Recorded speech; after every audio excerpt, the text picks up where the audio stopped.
All right, is everybody ready? Yes, sir. The important person hasn't said yes yet. Okay. Thank you.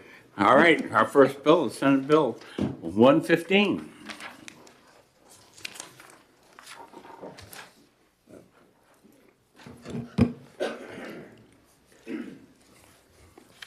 Thank you, Mr. Chairman, members of the Finance Committee. I am Senator Darrell Abbas. I represent District 22. That's the communities of Pelham, Salem, Atkinson, and Plastow. And I'm here to introduce Senate Bill 115, which would appropriate the sum of $28,870,000 for the fiscal year ending in June 30th, 2026.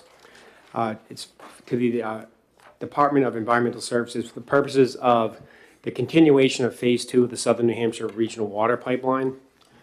Now, this Phase 2 is kind of, I don't know if we recall or remember Senate Bill 393 from last term. There has been additional ARPA money that has been allocated to Phase 2A. So now with Phase 2B, really has a chance to get this project going in the right direction. It can service up to 30,000 future users who have, properties would have access to water once this is complete. Particularly Salem, which is my district, that will be an additional 1.2 million gallons of water per day. The town of Salem already owns the water rights, and much of the piping for that has already been installed as part of Phase 1. I'll give credit to Senator Morse for thinking about that and having that foresight when they did Phase 1. Really what Phase 2, the majority of that is the pumping stations is to deliver the water, which will be located in the town of Derry. Derry will have a fiscal benefit of hosting those water pumps. Also, other communities like Plastow will be serviced, Windham. There's a Phase 2C that's not part of this, but Atkinson has a chance to benefit, as well as Hampstead, which is important where obviously Hampstead Hospital is, and soon to be the Youth Detention Center. But this alone would increase 2 million gallons per day being flowed out throughout the project. The water is coming from Manchester Waterworks. Obviously, there's a fiscal benefit there as well. The cost of this project, just as we let it sit, is rising faster than inflation. So the longer we wait, the more expensive this project will get. And I can speak on behalf of Salem, my community. Salem is committed to economic development and to housing.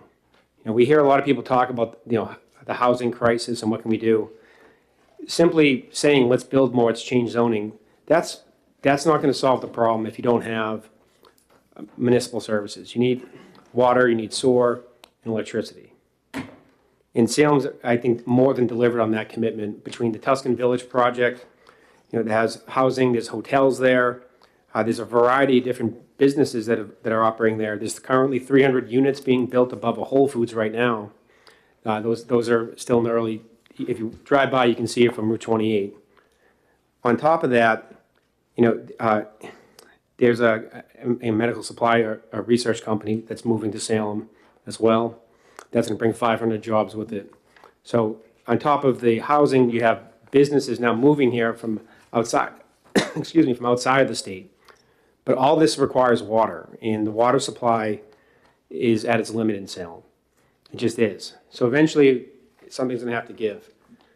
Right now, the majority of the community's water comes from Canby Lake and Arlington Pond, which in the winter months, around mid-October to November is when they switch over, and that services the town.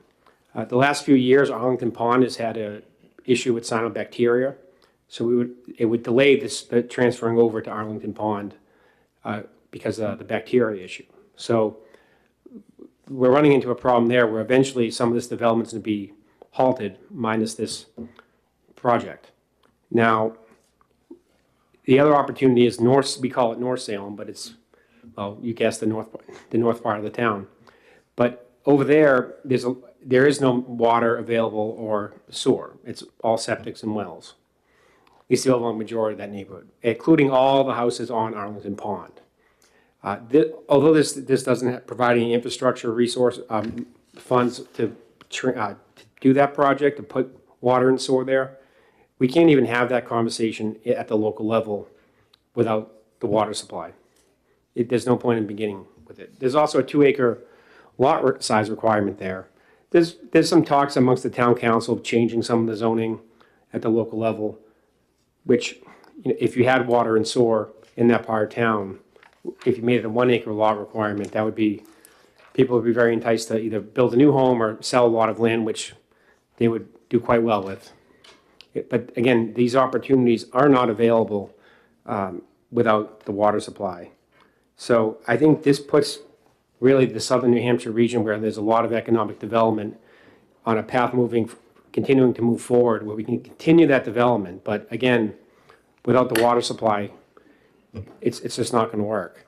So I would hope that we would pass this, and the money, the fiscal impact of it, I'm confident will be made back by the state, and some in perpetuity, with all the economic revenue that would result as the continuation of the development of housing, development of other commercial activity.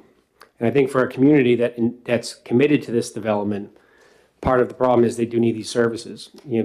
You may provide water infrastructure to other communities, but are they doing well with it? Are they really maximizing the opportunity with it? I think in southern New Hampshire, they are.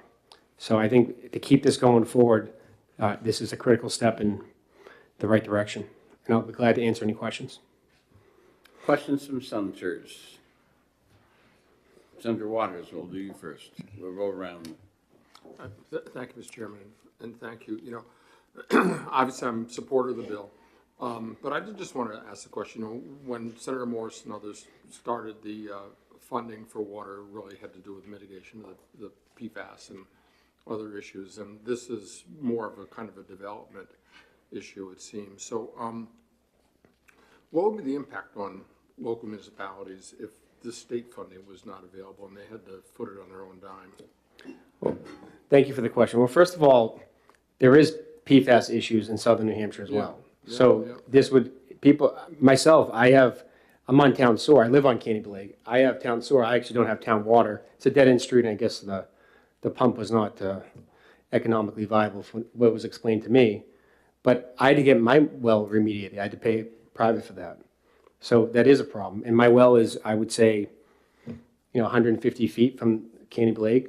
I think their PFAS levels are, I don't have the exact numbers in front of me. They're lower than what my well was, but at the same time, that is a problem. And it's been a problem throughout everywhere. So it's not just water supply for development. When people are in that situation, municipal services is the way to go. But is there an economic benefit to this as well? Yes, there is. If the town of Salem had to pay $28 million for this, first of all, it's not just benefiting Salem. Plastow is getting water. Windham is getting water. Atkinson would get water, and Hampstead would get water. So there's more than one community that's benefiting from this. Also, Derry is hosting this pumping station. And for phase 2, the phases kind of adjust over time. There's been some other, just conversations about how 2C will pan out. But again, there's some benefits of servicing as much properties, and whether it's private property, whether it's residential, whether it's commercial. But to expect a town to spend $28 million on the infrastructure, I don't think is a realistic expectation. Thank you. Thank you, Mr. Chairman. Senator Pertzl. Thank you, Mr. Chair. Thank you, Senator, for taking my question. I am very supportive of this bill, and I will be voting for it. But kind of in relation to what Senator Waters was talking about, and I'm channeling former Senator Morse. So I believe that his thought process was to have the municipality pay a portion, have the developer, in this case, especially the developer, pay a portion, a third, and then the state pay a third. Has there been any thought process with regards to that? Thank you for the question. So for developers, whether it's residential, I'm talking about people subdividing their lot. All right, if you put these services in North Salem, keep in mind, Salem is still going to pay for the infrastructure in that part of town on top of everything else. All right, the water that's being, it's up to 2 million gallons per day, at least for this phase. If that water is not being used, the numbers don't work for anyone. So to ask someone to then chip in millions of dollars for the infrastructure, if they've already been approved for some of their projects, then it's kind of hard to go to them and say, let's chip in some money here and there. I don't think it's putting us in the best position. Also, I think the revenue the state's going to make off this, whether it's the rooms and meals from hotels, obviously the housing issue. I mean, we're putting money into housing funds everywhere, right? We're doing that for developers as well. So this is one part of it to me, because it's not just that they develop, it's how many units can they use? And if they have municipal services, instead of having, I'm just making this number up, but instead of having 20 units, they can have 30 or 40.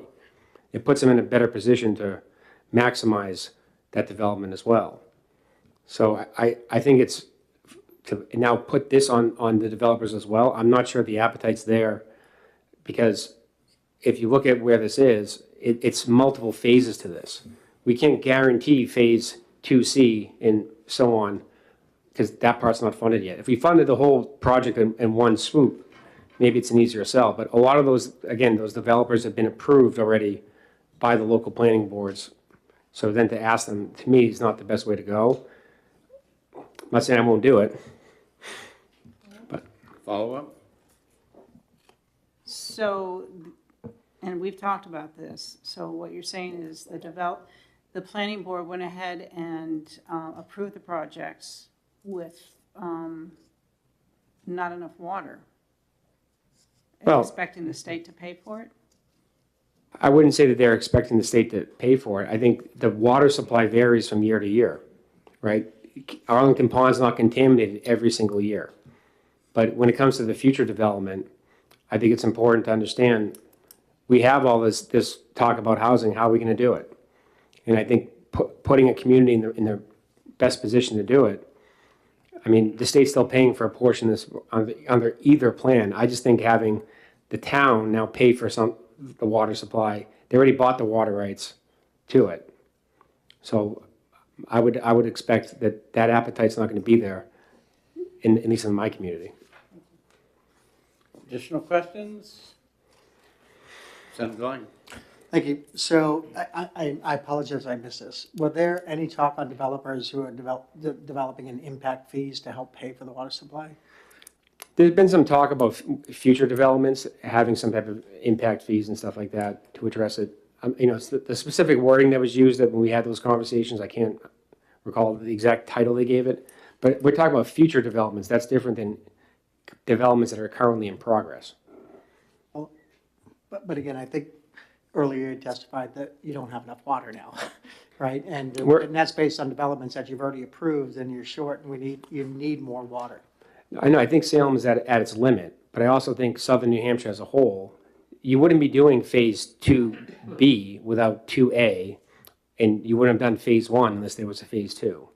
So the whole point of the project was, we broke up phase 2 into 3 parts to spread it out. One more question. Inflow versus outflow. You're going to add how many gallons of water per day into the system? Do we have a septic system that can deal with that? Now that you're going to have a whole bunch of new inflow? So my understanding is that the town sewer is capable of handling, at least in Salem, is capable of handling it. I haven't heard any community express a concern about that. When I mentioned like North Salem, that part of town, they're not on water or sewer. So that would be done simultaneously, separate and apart from this legislation. But we can't have that conversation about that until this is done. Meaning that the water supply is not there to tie that part of the community into municipal service. I'm just wondering what the next funding request is going to be. Maybe that's next term. Did the planning board identify this as a project with regional impact and send it to the state? I'm unaware of the answer to that. If you could get me that information, because that's one of the things that the planning board is tasked to do, is determine whether the project has a regional impact and therefore take additional steps for the surrounding communities. And in your testimony, you've talked about the other communities, so apparently it does affect them, so I want to make sure that was done. And Mr. Chairman, when I was testifying, what I was getting at is there's the potential for more development, there's an appetite for it. What that development would be, is at some level of speculation? Yes. I mean, Mass General opened up in Salem. I'm not saying they want to expand, but, you hear things under consideration. If that were to happen, again, it's not an option without water. At some point, a community will hit its limit. And southern New Hampshire's at its limit. That's not even counting the contamination issue. If you go back to the planning board, ask them what they did about determining whether it was regional impact, I would like that information. Thank you. I will look into that for you. Additional questions? Okay. thank Nothing, you very Senator? much. No questions, Senator Ennis? None. We All did right. fund $18 million for a train once, I remember that. There's an awful lot of people who signed up but did not say that they were speaking. So we are going to take the ones that said they were speaking. And Brian C.H.I. Oh,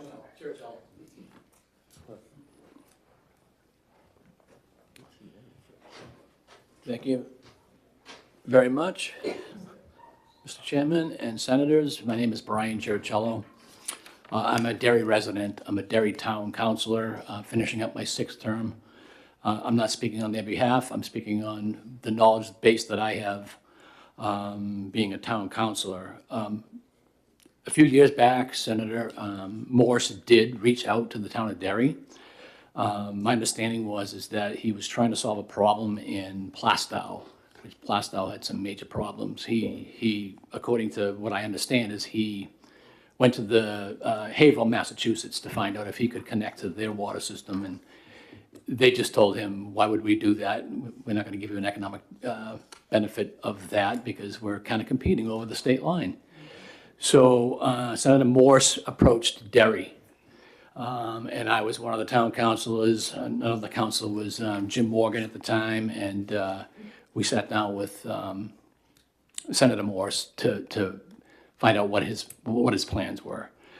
So the town of Derry did something similar to Haverhill, and they said, "Well, what's the benefit to Derry letting us wield water?" And if you know where Derry is, Manchester, Lake Massabesic, then Derry. We're able to buy water. We've got a long-term contract with Massabesic with wholesale water. So the idea came up that the state would actually pay for the infrastructure, so that the town would not have to do that. And one of the questions was, would some of the towns pay for that? We couldn't do it in Derry because we operate under a tax cap, so we couldn't put that infrastructure in. The state did. And the benefit to Derry is that we were wielding water through to our sister communities, Wyndham, Salem, Atkinson, Plastow. And we liked the idea because we were sharing regionally. And we always hear that we should share our resources regionally because it's important. We wanted to help out our sister towns. So they did that. Now, Derry makes money in perpetuity, depending on how much water flows through the pipes, which is a really good benefit for Derry. And my senator, Senator Birdsell, was instrumental in passing a bill, it was probably a couple of years ago, where we all know that water funds are enterprise funds, and it's supposed to stay with the water funds. She was able to put a bill in that any excess money in an enterprise fund, water fund, could be used for economic development. So it was really a great plan where we could, and Derry's mostly residential, 85%. We don't have a lot of commercial. But being able to take some of that money and use it for economic development, where we're looking at places now where we're actually putting sewer. We had the water, the state put the water in up Ryan's Hill. I know not all of you know where that location is, but now we're going to use some excess water to put sewer in. Right now, currently, a lot of those lots are car lots. They have big acreage. So for the town of Derry, who operates under a tax cap, this is a great win-win for everybody because now I can actually rezone those lots and make them more valuable. So I think that this is a really good plan. I know that we're all on a crunch for money at the state. I know that. But if you think regionally, it's affecting at least 6 or 7 towns. And I'm also a real estate agent, so without water, you've got no value. Senator Abbas mentioned, there's more residential going in and there's more commercial going in. We all know that southern New Hampshire is really the economic engine of the state. So it's true, if they can build on that, the state will bring in more revenues. So I support this 100%. I think it's a good plan, and again, it's a regional plan, which is important. I think we need to see more of regional plans. So with that, I'll answer any questions if anybody has any. Senator Waters. Thank you, and kudos to your senator for that good bill. So you mentioned that you do get revenue on the water that flows through. So you're basically, in this bill, being asked to be the host of the new facility, right? So if that's built, and there's the 2 million gallons or whatever would come through it, is that similarly that you would have revenue off of what flows through? Yes, yeah, the way it's worded, is it MOU or whatever we have with the surrounding towns, it's based on the water flow. So the more water that flows through, the more money the town of Derry makes. So, if I may follow up, what I got to ask is that, one could imagine a model where there was a regional agreement and some bonding authority for such projects and then a revenue source might be some of that flowage. And I'm just trying to think about, this is obviously something that needs to be done at a benefit, but whether or not the state can front it or whether the state should be guaranteeing some bonding. And there'd be revenue sources or impact fees would flow into that or some, but basically for Derry, it's kind of neutral, except you like your revenue, but the plant's got to go somewhere. The public state. Yeah, absolutely. As I mentioned, Derry's 85% residential. If you know on the map where Derry sits, we've been trying for years and years to get commercial in, but commercial wants to go in Manchester, commercial wants to go in Salem, the border towns of Massachusetts. We're not getting it. So really, the proposal was a win-win for us because, and we're also expanding in Derry as well. So we've got Exit 4A coming through. There's a lot of stuff happening there. We're redeveloping our downtown, so this benefits our water users as well. As far as, charging developers, I guess that's conversation that could be had. But as far as I know, again, there are a lot of wells that have the PFAs, and there is more than I actually thought. When it started out in Merrimack, and then it spread to Bedford, and then Londonderry's actually got it. So it's actually being discovered in a lot of places. That's number one. Number two, like I said, I'm a real estate agent. The arsenic levels, New Hampshire lowered that threshold to really, really tight standards. So you're having a lot of that too. You're not going to have to worry about that with town water. And again, I'm hoping that you look at it as a regional plan. There's 6 communities that looking for it. You're not really benefiting just one community. Right. But, Thank you. Yeah. Additional questions? Seeing none, thank you. Roy? Thank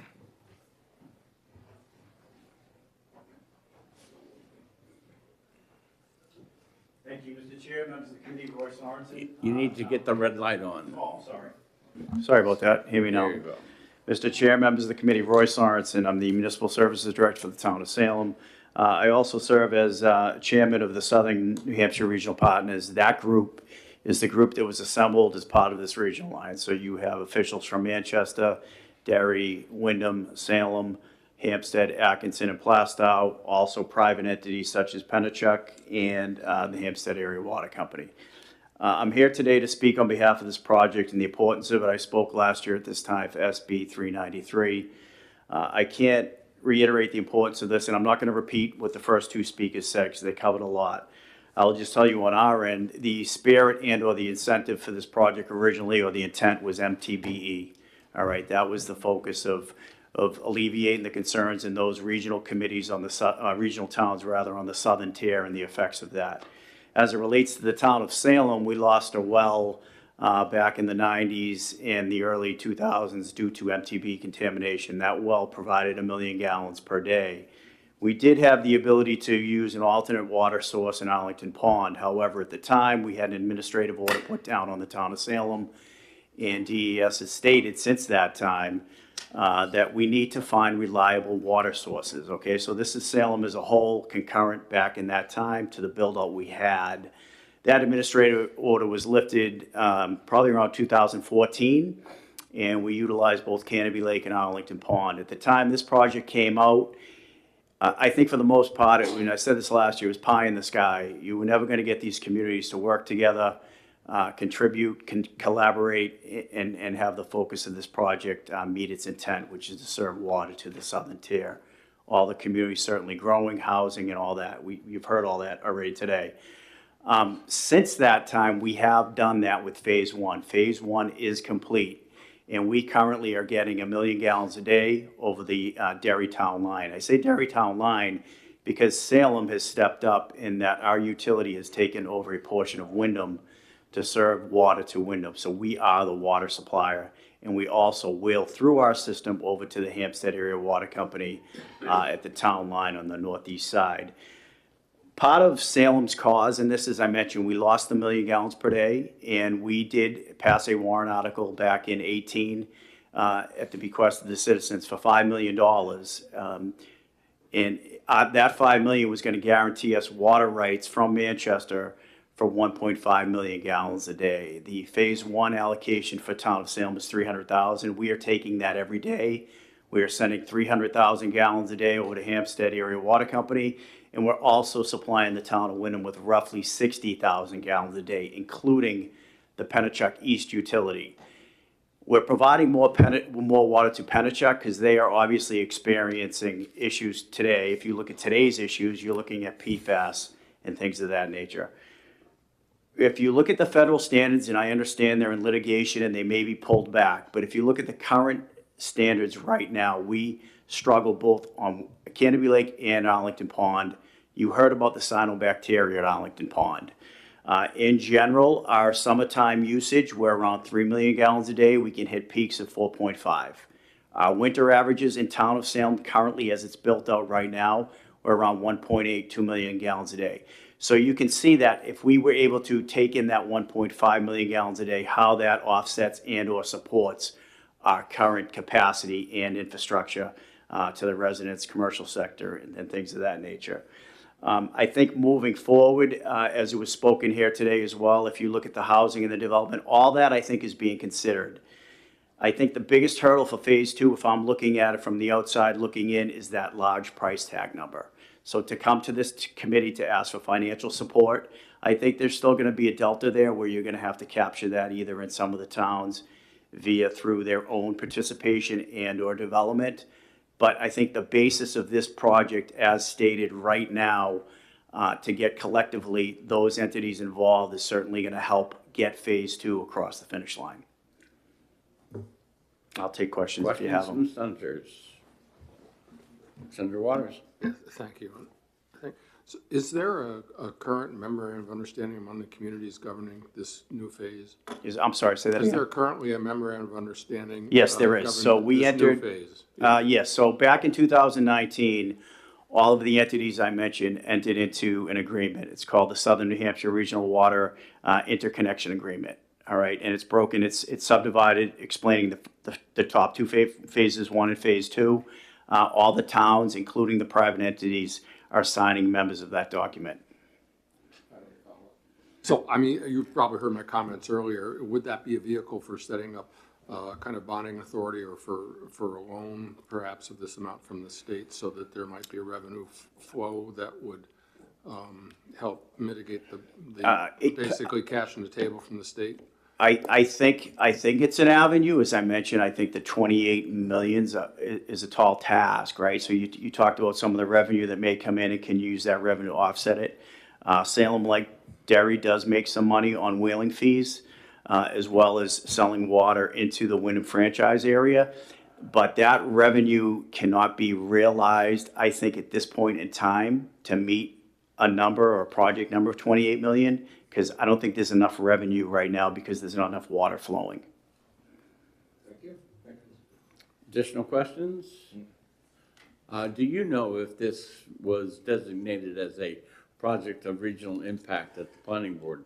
So from the perspective of the Town of Salem Planning Board, it was certainly mentioned that it would obviously help us regionally with the development within Salem. I do not have the answer to your question in that whether that came from our planning board or not. I know you asked that of Senator Abbas, and I would put that onus on him to provide that information to you. Thank you. That is the last Thank you. person that I have to signed up. I'm going to ask the commissioner to come up now and any support staff that he has and speak.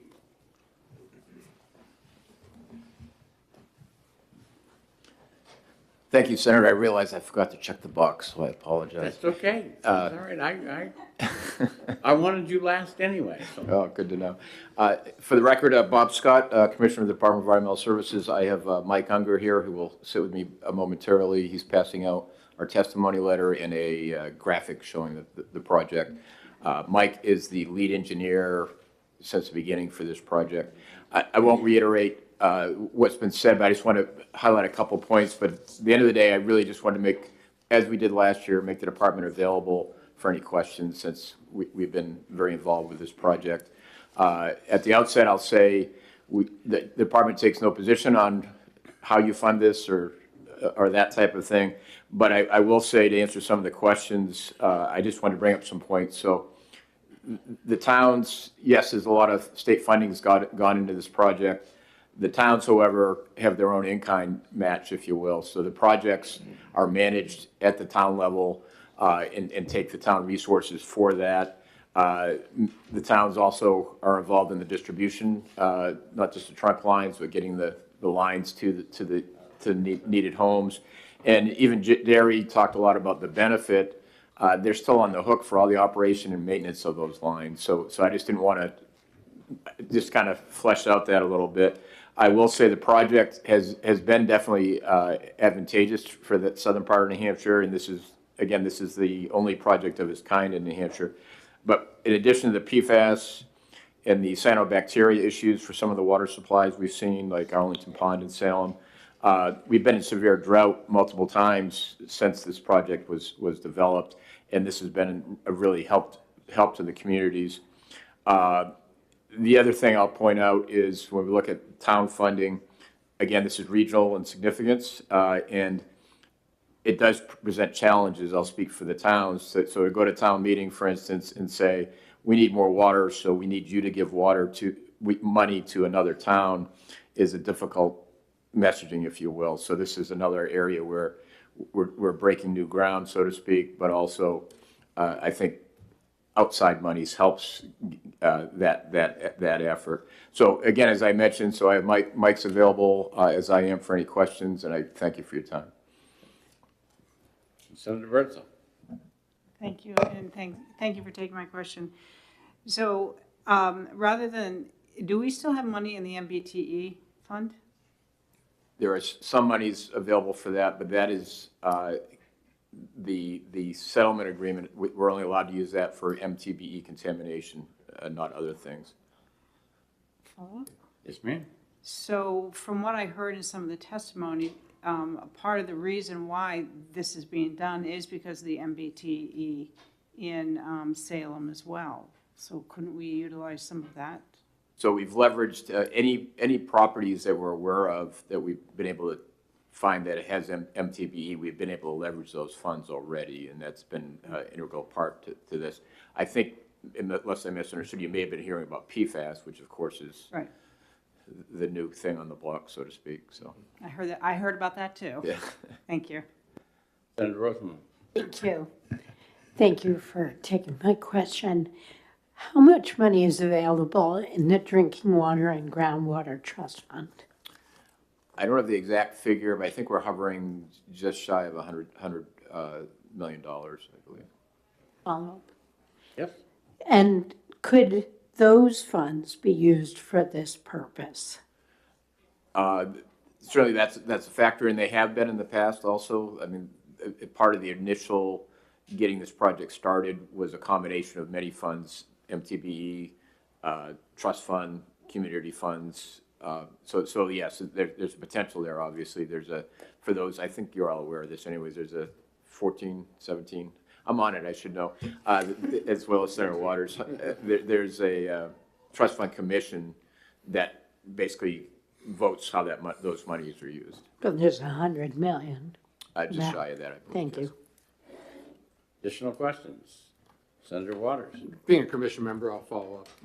Wouldn't it be fair to say that we spent the last year or so looking at how to make sure that that amount lasts through the decades that we need to address the problems that have been identified, and that we have a very tight process of determining what projects qualify for it? Thank you for that question. And also being a trust fund commissioner.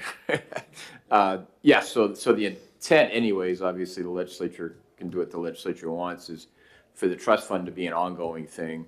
So we typically, the trust fund issues a combination of loans and or grants, and in an attempt to basically perpetuate the trust fund itself. So that would be a potential negative per se if you were agreeing that that should be perpetuated.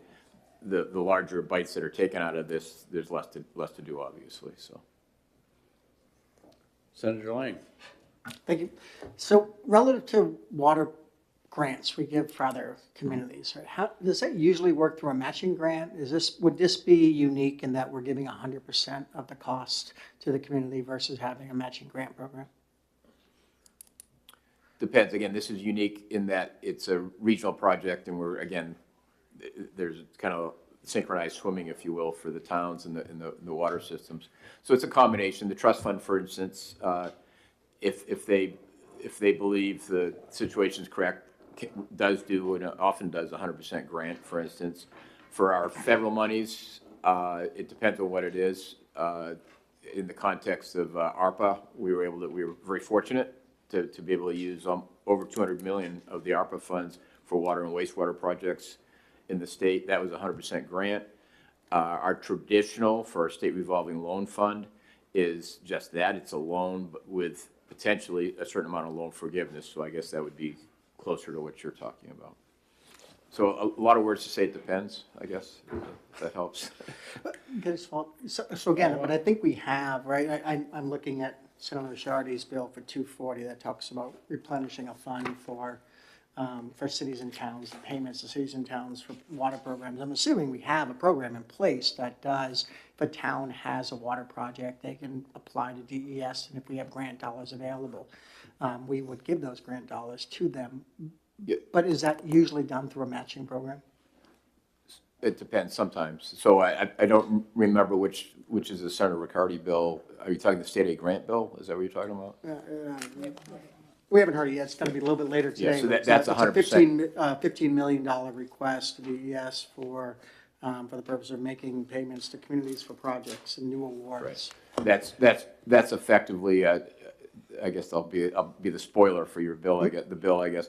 That's effectively, once a project's, it's a different model, once a project's done, it's helping to fund the debt service for those towns up to 20%. Up to 20%. Yep. Thank you. Additional questions? Senator? Thank you. Good to see you again. So who has oversight on the amount of water withdrawals from Lake Canopy Lake? Does that fall under your department? We do regulate that, but it's ultimately the town with oversight from the state. All right. So, I mean, the town would then have the proper amount of information when they're obviously considering new projects that are coming into the area. The impact on water is going to be a great consideration the planning board's going to give insight to. And I'm just curious as to, we're seeing an area of the state, the southern part, that's really seeing a lot of development, and which is great. We're encouraging that, but it is generating projects like this that are necessary. And I just was curious what the process was for them knowing essentially how far they can go with what they have versus when we need to look at bringing in something more. So any water system should, before they take on new clients, if you will, new users, have the capacity before they agree to that. So some of this is, when we've done a study, we commissioned a study at the agency for looking at the needs for water needs in southern New Hampshire, and certainly that indicated there would be future needs with between population growth, the potential development or wanted or needed development, and then I mentioned earlier some of these other things that have kind of come on the street, right? So, we already talked about MTV, PFAS, the contamination issues, the drought issues, and again, I'll use Arlington Pond as a poster child, which is a water source for Salem. The cyanobacteria issue is loomed too, which limits the availability of that water. So all those things together show there's a greater need. But I think to your question is yes, so a water system before they take on new users should have the capacity before they agree. And that's what we expect to see. So do you feel that right now Salem is okay with the usage that they have versus the water supply they have? Or is this more of an urgent need or something that's really more future forward-looking than fixing a current situation? I think it's a combination. I mean, they run their water system well, so again, I trust that they're not taking on new water users. We have seen systems where they don't have the capacity, so they have to do a moratorium on new use. So I think that would be, again, not work very well on our interest for new housing and that type of thing. But as I was alluding to too, Arlington Pond's a good example. So they have a water source that I would argue is at risk, and redundancy is very important for those existing users too. So are they able to serve their existing users? Yes, in my opinion, but redundancy would be much better, again, for the next pollutant or the next environmental issue, which seems to keep coming, if you will. Thank you. Additional questions? Seeing none, thank you very much. Thank you. That's the last person on the list that requested to speak. Is there anybody that's changed their mind? Seeing none, there was 8 additional people who signed the sheet in favor, and there were 6 people online that signed in to support, and none opposed. With that, we will close this public hearing and open the next one in just a minute.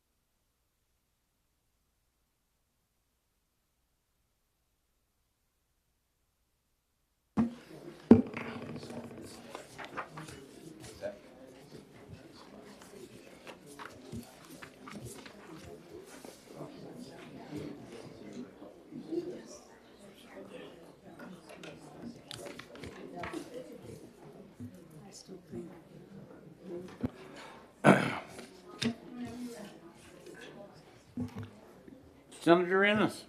Good afternoon, Chairman Gray, members of the committee. I'm Dan Ennis from Bradford, New Hampshire, representing District 7, which includes the beautiful and wonderful town of Webster, home of Pillsbury Lake, and the Pillsbury Lake Village Water District. This is a situation that was brought to my attention some months ago by the town. And essentially, there's a relatively small water district that exists along Pillsbury Lake.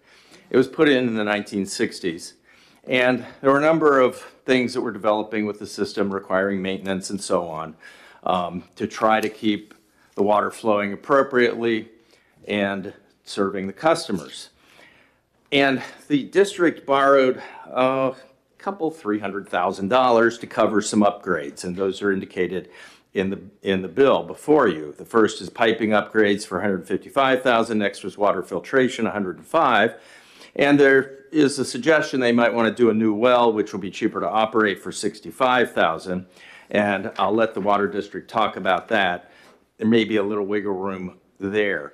But we're facing a situation where the residents that are connected to the water system are paying onerous fees to pay back the loans, to the point where the average customer is spending about $2,500 a year on water, compared to $870 for the state average. It's unsustainable. Now you might say, okay, well, shut it down, let them dig wells. That would be nice, but there's obviously a cost associated with that, which would be borne by the homeowners. But I would note that in a letter from the Commissioner of the Department of Environmental Services, which I think you have a copy of it, you'll note at the end of paragraph 2, the development of water systems in the 1960s, when this one was developed, occurred prior to modern standards that would have prevented the issues that caused this situation. So not really any huge mistakes on the part of the water district that brought us here, but simply, a difference in standards that exist today that didn't exist back then. And at the end of the next paragraph, the final sentence, I think, really says a lot, and that is, although residential lots are not sized to support on-site septic and individual wells at this location, the community construction predates the 1967 subdivision requirements such that those requirements cannot be enforced. So we might be facing a situation, if this went away, where you've got 37 homeowners digging septic systems on lots that aren't big enough to support it. There's nothing we can do about it, which I think puts the water in the lake at some risk. Too much septic, not enough space, you're likely to have situations that are going to develop that we really don't want to see. This is a relatively modest request. It would provide enormous relief to the folks that are on the system and really, I think, ensure its sustainability for the coming years. And to me, this is as much an environmental issue as it is a fiscal issue for the water district. And DES can perhaps speak a little more to that. But I do hope you'll look favorably on this request, and I know we have a representative from the board of the water district to speak, and no doubt DES will address this issue for us as well. But I'm happy to take any basic questions if you have them. Senator Rosenwald. Is the appropriation to pay off the loan? Yes, that's correct. Totally pay it off? Yes, yes, Okay, exactly. because I see it's not non-lapsing. That's right. Okay. Yes. So it's one time. One time. We Then pay we're done. off And then we're done. $355,000. Exactly. Additional you. questions? All right. Senator Waters. Yeah, I think I should bring in a bill for the Rollinsford Water District. I can't advise you on that, Senator. Why should the state pay? Well, I All think these that's, water districts and all these, You know, things, but why should the state? and Senator, I had the same question on the previous bill. This is a valid question, but I think, we have a responsibility to our citizens and to our environment, to do the right thing when it comes to water. And while I agree with you, it could be a totally local issue and locally funded, we could say that. I think there are risks to that, particularly in this situation, where you're gonna have people going off the system, digging a well, digging a septic, in a place where you're going to put a septic load that I don't think can be accommodated based on the regulations we have in place today. And I'd go back to that final sentence in paragraph 3 of the commissioner's letter. Although residential lots are not sized to support on-site septic and individual wells. That's the key here. The lots can't accommodate it. So, are we gonna say, well, you can't have water at all? You gotta move, sorry. I mean, that's kind of what we're looking at. And I don't like that outcome. I get your point and I don't disagree. However, I think there are circumstances where maybe a little support from the state can help, and this is one of those. Additional questions? Thank you, Senator. Thank you, Mr. Chair. Thank you, Senator. Come on up.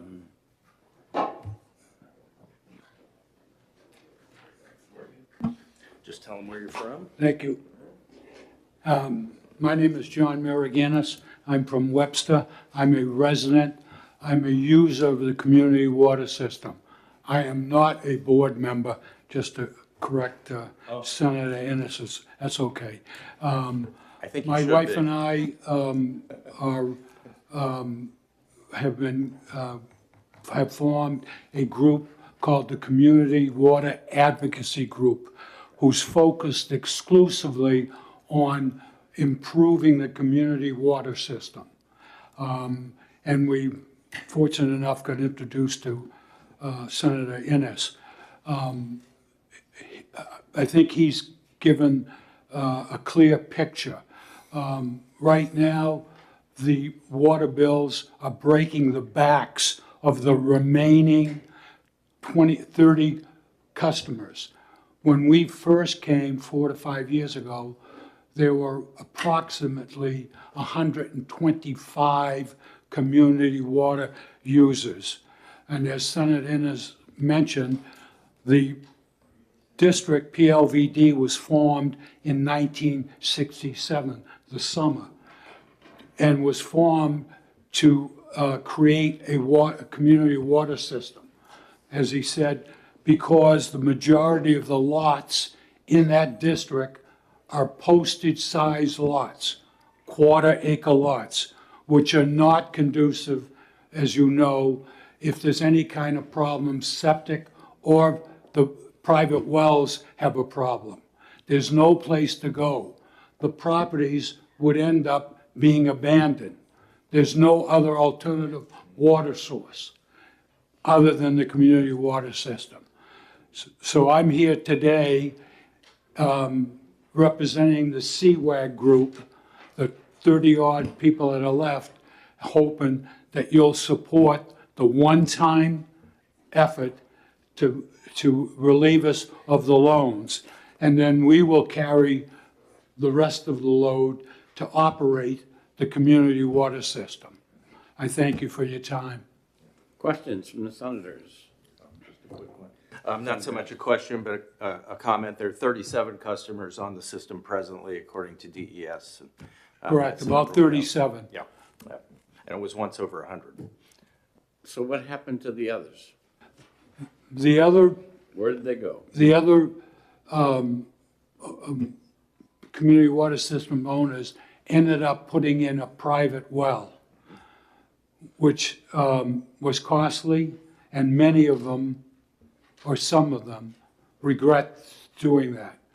And they did it based on fear that the community water system, okay, might not end up being feasible to run. So they left and put in their own well. So to follow up on my own question first, before I get to you, Senator, was there anything in the agreement that said that these 100 people needed to, they had an obligation when they signed on to the agreement to pay off the debt for that? I'm not a lawyer. Whether or not they were getting water or not. I'm not a lawyer, but that's kind of been debated, okay? Because when they were on the water system, they agreed, as you said, to pay it. But I don't know where that stands legally. And neither do I. Senator Rosenwald. Thank you. And I apologize for my lack of knowledge about wells and septics. But does this loan just pay for the drinking water, or does it also cover the sewer? We have no sewer, so everybody has private septic system. So to answer your question, it's only to do with water, nothing whatsoever to do with septic. Could I follow up? Absolutely. I thought we heard testimony that the lots were not big enough to host wells and septics.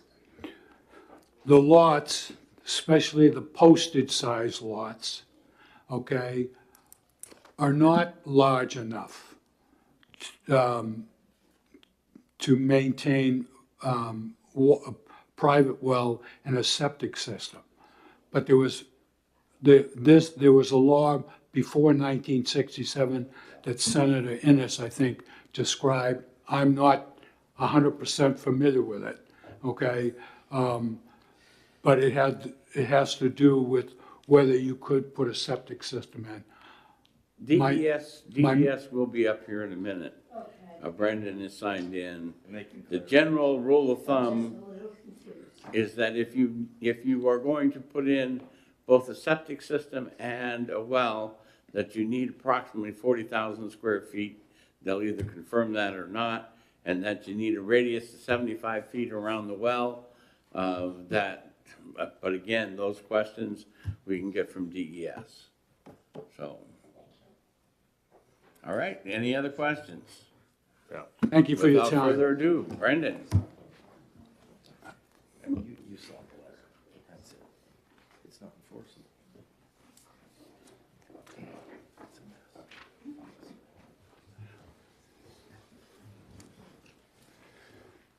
Thank you, Mr. Chairman and members of the committee. I'm Brandon Kernan. I'm the administrator of the Drinking Water and Groundwater Bureau, and along with me is Cindy Clevens. She manages the engineering section of the Bureau. She's also very familiar with this water system. I won't repeat the background. As a pretty thorough overview has been provided of how we got here. We went from 130 homes on the water system to 37, and thus the rate base dropped, and the average water bill is around $2,500 a year, where the state average is closer to $900 a year. So it is a difficult situation. This bill proposes to pay some debt, also proposes to pay for a new well. The department doesn't take a position on it, but we certainly want to make ourselves available to answer any questions. I can jump to the question I heard just prior about the pre-1967 lots. Essentially, those are called lots of records before the state really started having a subdivision process and looking at lot loading. There were some pre-existing lots prior to 1967 when we started really developing regulations for that. And the approach for that situation is that you're allowed a 2-bedroom home with a well and septic, and lot loading isn't scrutinized the way it would be in modern times.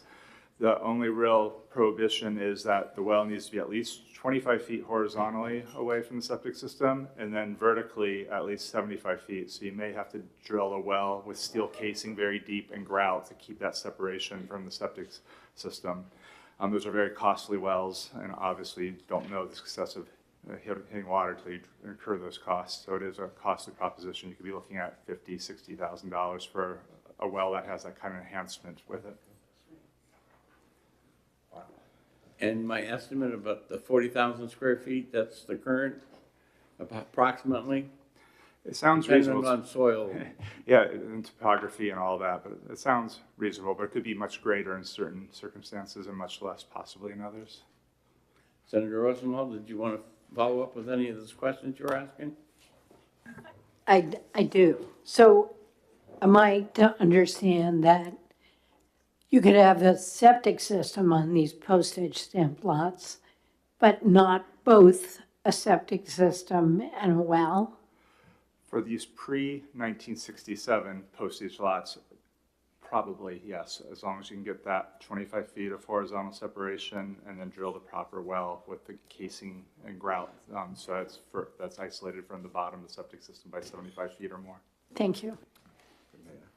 So just quickly, basically the current rules around septics and wells don't apply in this particular location. That's correct. Okay, thank you. Okay, additional questions? Seeing none. Oh, Senator Waters. Thank you. I know, this is a puzzle. I was reaching for the egg. I know. The last paragraph of your letter here, which references the financial responsibility of a homeowner relative to the loans taken out by the water system if they were connected at the time of the loan origination. So there's no state statute on that. Not that we've identified or anyone else has identified in the process. And it would be difficult for us in a position of passing one now that was retroactive to these, right? I would refer you to the Department of Justice for that. Yeah, I would guess. Thank you. With sufficient water in the wells, there could be groups of 2 or 3 that put together one agreement on a well and share the water as a mini water source? It's something that certainly could be explored. We'd have to look at the exact nature of the lots and if there's any prohibition on sharing wells. It's a relic of years past. It's not commonly done now, but it's something that could be explored. Okay. Seeing no other comments, thank you very much. Thank you. Everyone that signed up on the list spoke, and we had one person sign in online, and they were in opposition. And we'll close this public hearing and open the next one as soon as we're ready.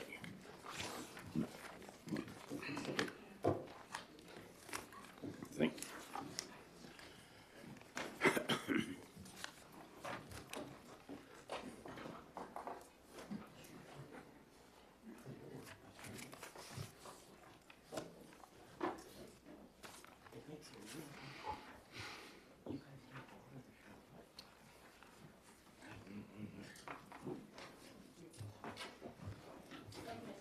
Denise?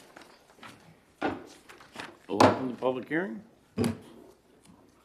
Good afternoon, Mr. Chair and members of the Finance Committee.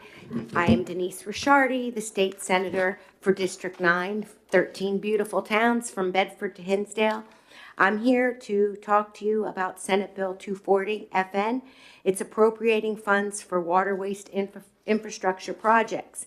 What this bill would do would act in appropriating the funds, and it's very critical investment in New Hampshire's water infrastructure, providing $30 million over 2 years to support water waste infrastructure projects, which are essential to public health, environmental protection, and economic development. This funding will allow municipalities to complete previously awarded projects and initiate new ones, ensuring that wastewater treatment systems remain safe, effective, and compliant with state standards. Reliable wastewater infrastructure is not just about clean water. It is a foundation for housing development and economic growth. Without modern, well-maintained wastewater systems, new housing projects cannot move forward, limiting the availability of homes for working families and slowing economic progress. Many communities lack the resources to fund these projects on their own, making this state support essential to expanding housing opportunities and supporting local economies. By passing Senate Bill 240, we are addressing long-term environmental challenges, providing relief to municipalities, and ensuring that New Hampshire can build the housing and infrastructure it needs. This bill is a strategic investment in clean water, community growth, and sustainable development. Water is the essence of life. Questions from the senators? Seeing none, thank you very much, Senator. Thank you very much, and I have to run and go exec bills. All righty. I'm out here. Margaret? You're next on the list.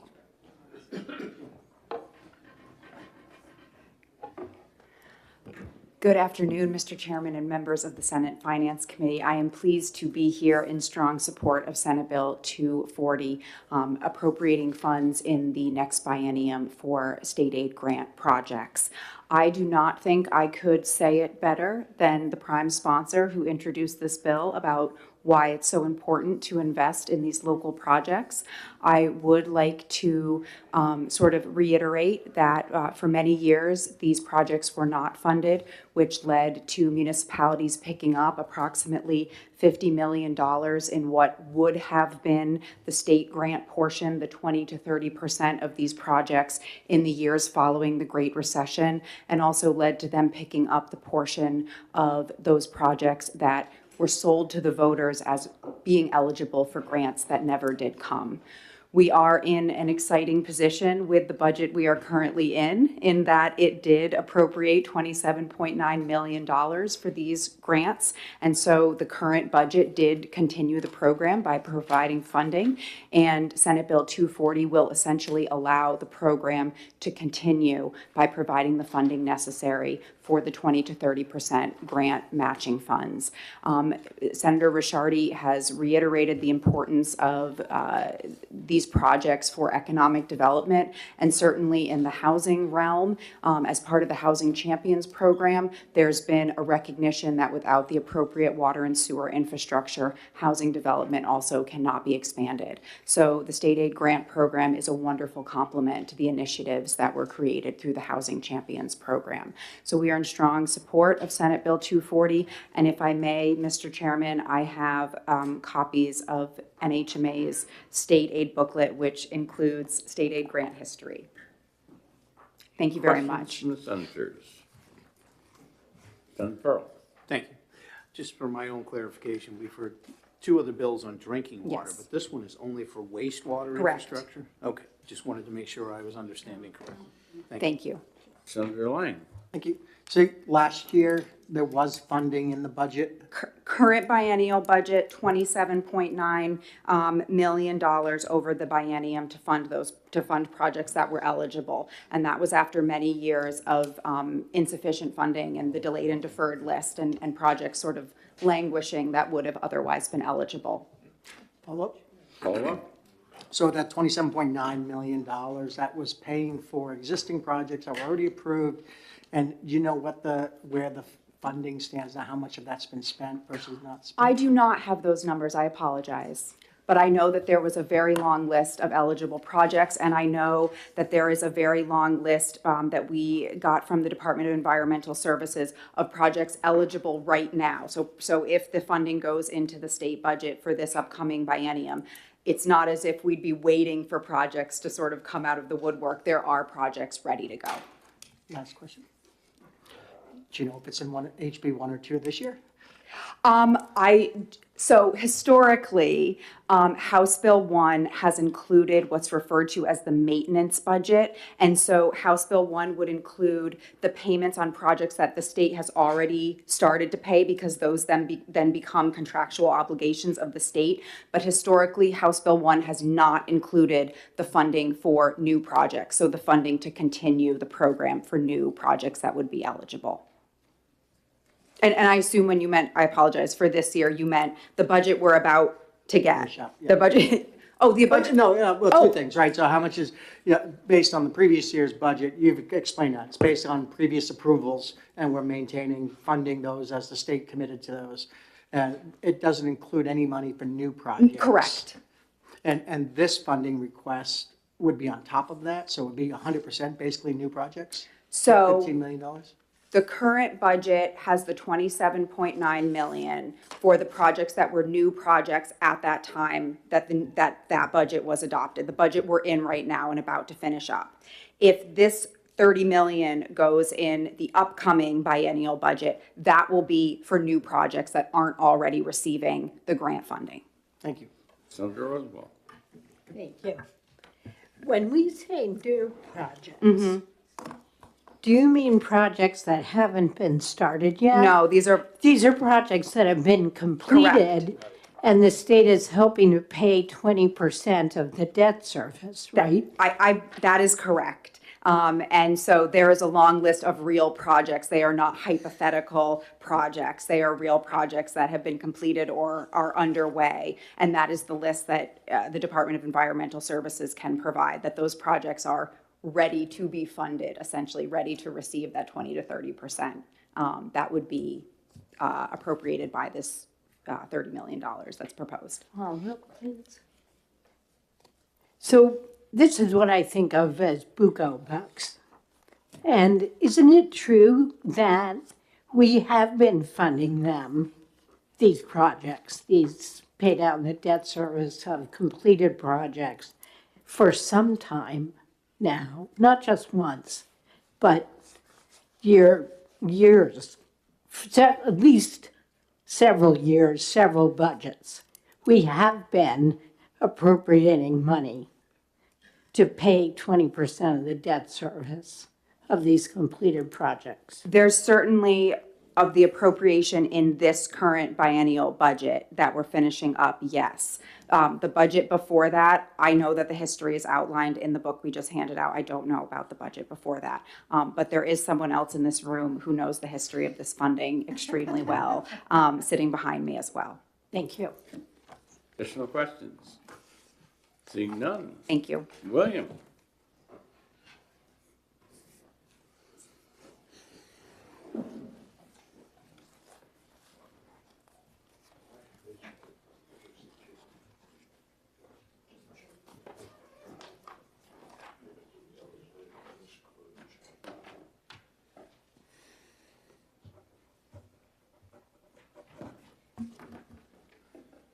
Thank you, Mr. Chairman. For the record, my name is William Hounsel, and I live in North Conway. And the abbreviations on the report just said LWP. It's the Lower Bartlett Water Precinct I represent in North Conway Water Precinct. And I'm a policy analyst for Granite State Rural Water Association. I'd like to congratulate you for bringing this program up to where it is now. This is the first year we come into a budget season with the money in the budget for 2025. We've always been trying to play catch up. and I congratulate you on that. And that was funded and non-lapsing at $15 million a year. We struggled for many years to find out what would sustain the demand on the program. That handout I gave you is the needs list as it is now, and that is before any of the information comes in from the municipalities on what is needed to have housing. A lot of these systems would need to revisit their engineering plan, working through the planning board to see where they want to build out to get wastewater for density for housing. Housing can't be built without density, and density needs municipal wastewater. You wouldn't have the density on-site thing. The other important information I would present to you is in the early 90s, well, it was in the 80s, we started in 88, North Country Water Precinct, a small sub-governmental entity of the state, that's what precincts and districts are, was given a warning by the National Geological Survey team that nitrates from all of their private systems were moving underground towards that huge aquifer. That, if you go into the valley, Mount Washington Valley, that lower part that's not built on is in the 100-year floodplain. And there's a huge glacial sand drift aquifer under there. It's one of its kind. It's unique to the world, actually. And Saco River, starting up in Mount Washington, comes down through intervales to it. So the valley and its planning boards and its sub-governmental entities have been working full bore to protect that drinking water. We built a tertiary biological treatment plant that puts bugs to work. And we take all of that water off of hotels, motels, second home, ski industry, summer tourism, all of that. And we put it right back through that treatment plant into the aquifer. So that water isn't depleted as it moves down towards the border into Freiburg, Maine. A heck of an accomplishment by about 400 people in a small district. But they were able, with this state aid grant and federal grant partnerships, to build a system with the capacity to take the whole valley. And now there's a $20 million project, first phase, coming from Lower Bartlett that would take all those systems off the land and go to that treatment plant. And North Conway's upper wells and Lower Bartlett's lower wells are in the same wellhead protection field. So this state aid grant partnership matched with either the federal state revolving loan fund or rural development utilities under Department of Agriculture, which can fund loans and grants to municipalities with 10,000 or under. That's the best game in town for rural New Hampshire.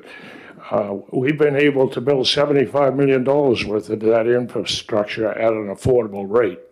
And we moved our rates right up to the highest level, and then you get an extra 10%. So we've been getting 30% principal interest payments on our own annual payment on our debt.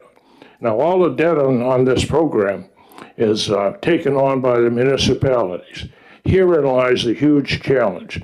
The incentive of this program is to convince people to put their homes up as collateral to build this kind of enormous infrastructure.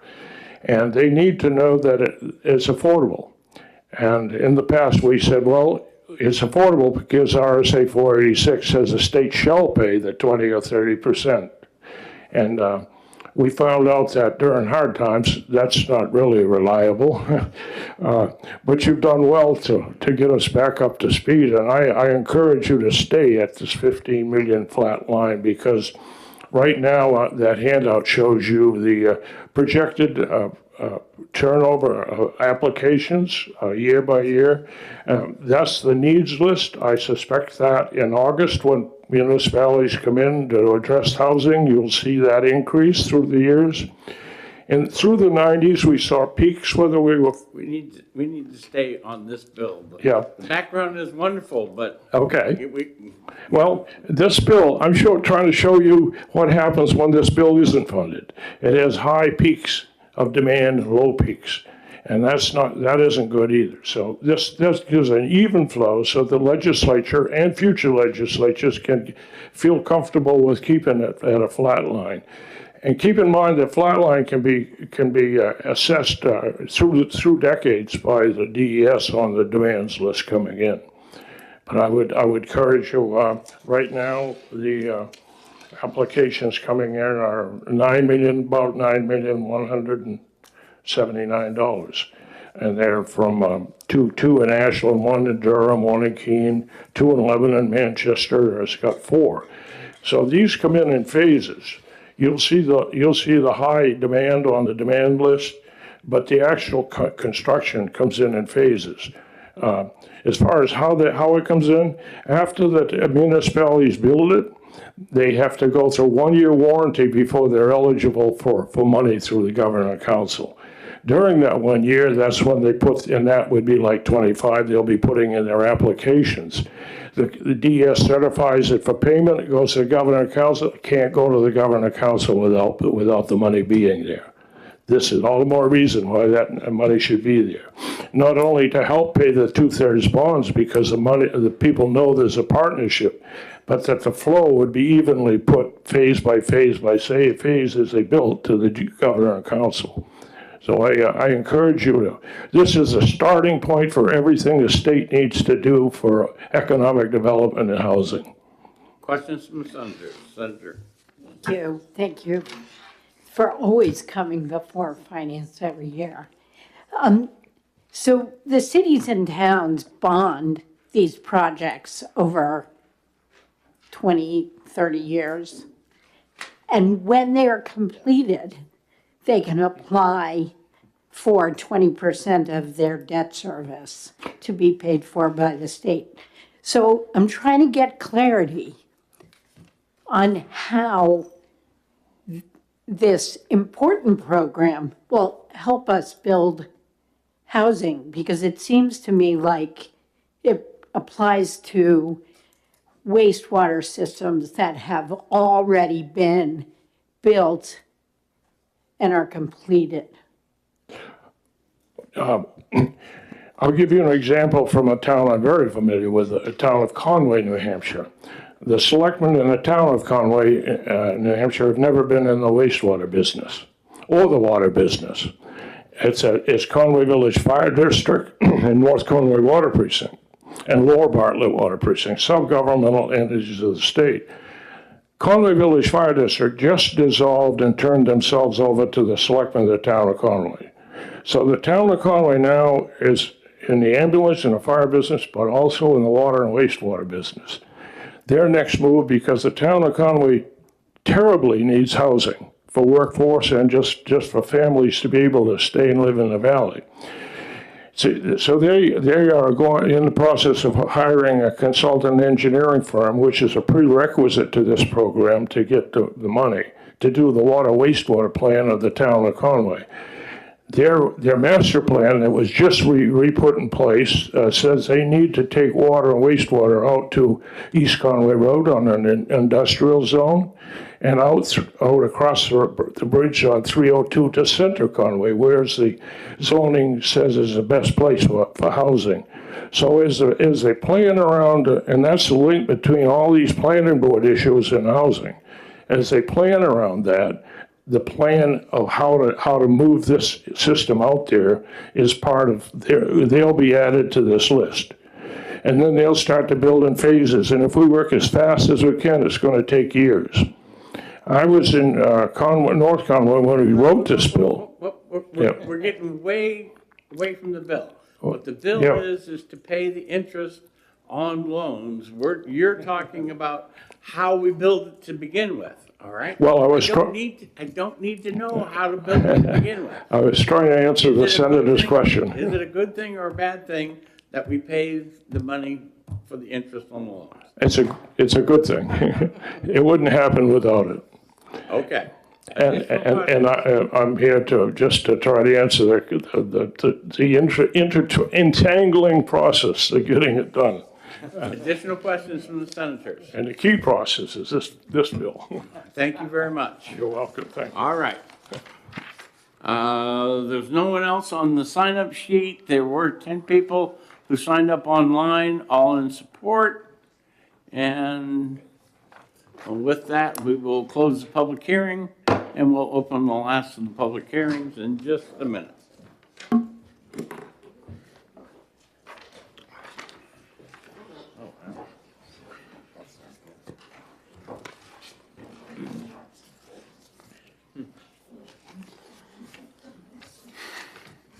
Those big size.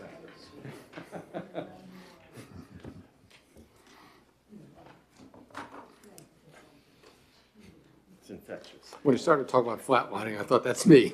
You know, I'm always, this is the middle of the afternoon.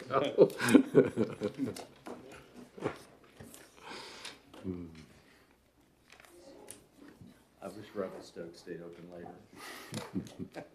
Cup of coffee when they're.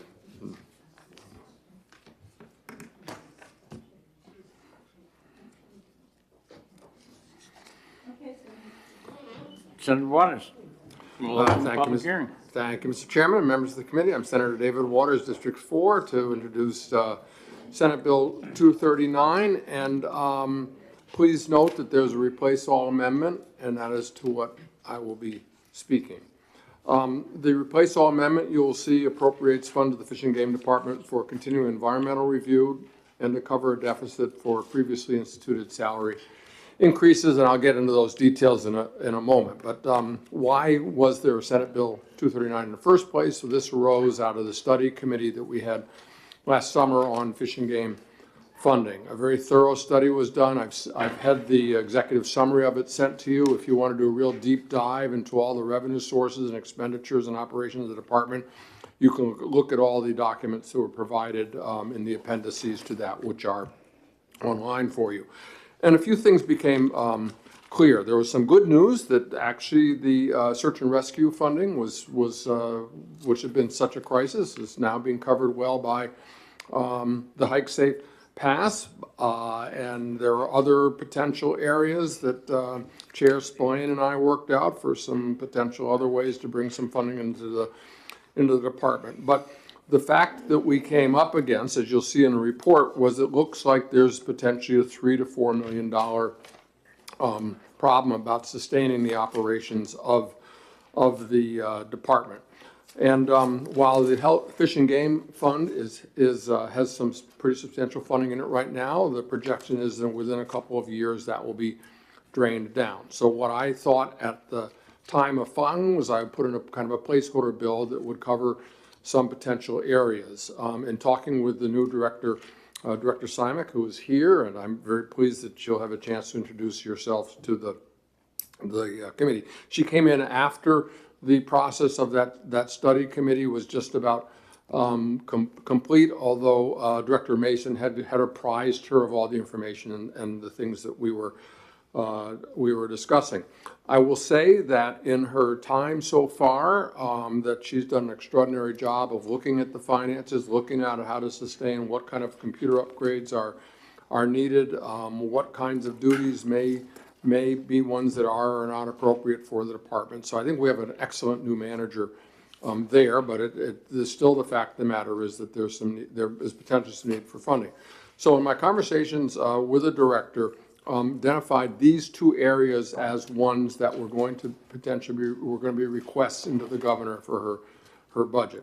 So my hope is that in having identified these two areas, that we could take a position of the Senate on these to hold for see what the governor's budget actually does and what the House does with it. So to explain briefly the two areas here which have been identified, first is for the Fish and Game Department staff that are for the purpose of environmental review of threatened and endangered species, particularly related to the alteration of terrain and other processes with DES. Why is there this need? The way that DES is, Senators Pearl and Rosenwald have heard a lot about in energy and natural resources bills introduced today. That when there is alteration of terrain, both DES and Fish and Game are required under endangered species and habitat laws of the state and of the federal government to look at potential threats to that and to identify what they are and propose mitigation funds if that is a way to go. These are highly trained folks from Fish and Game who have been working with DES. In previous years, that funding has been supplied through ARPA funding, general funding, or Governor Sununu, thank you, Governor, has found ways, under his term to take care of that. That is now in doubt as to just how we're going to fund these positions. And it's an absolutely necessary thing, as we heard in Energy and Natural Resources, that these reviews are necessary. The scope and how many of them we do is something that's up for discussion in the bills that we have and some bills in the House. But nonetheless, is a function that Fish and Game has the expertise to perform. The second area are the raises, and again, thank you, former Governor Sununu, for finding the funding so that the Fish and Game personnel got the same raise that all the other state employees did. But what do we do going forward? If this money is not provided, I remember Director Mason said he thought maybe 12 to 18 positions out of an already understaffed department would have to be cut to cover these raises. So the governor had said in previous times, well, I'll find the money. He did find the money. And now we're in a situation again where that question looms large as to whether or not we're going to be able to find a way in the budget to provide this funding. So that's why that piece is in here. So as I said, I thought of it as a kind of a placeholder. Now it's appropriate to what the new director has identified as the budget areas that are especially necessary and have been proposed for the budget, and I would hope that we would be able to establish a position of the Senate on this. So thank you, Mr. Chairman. The problem that I'm having right now is the germaneness of the amendment to the original bill. Because the original bill talks about paying certain fees, and none of the public has seen what the amendment would go spend the money on.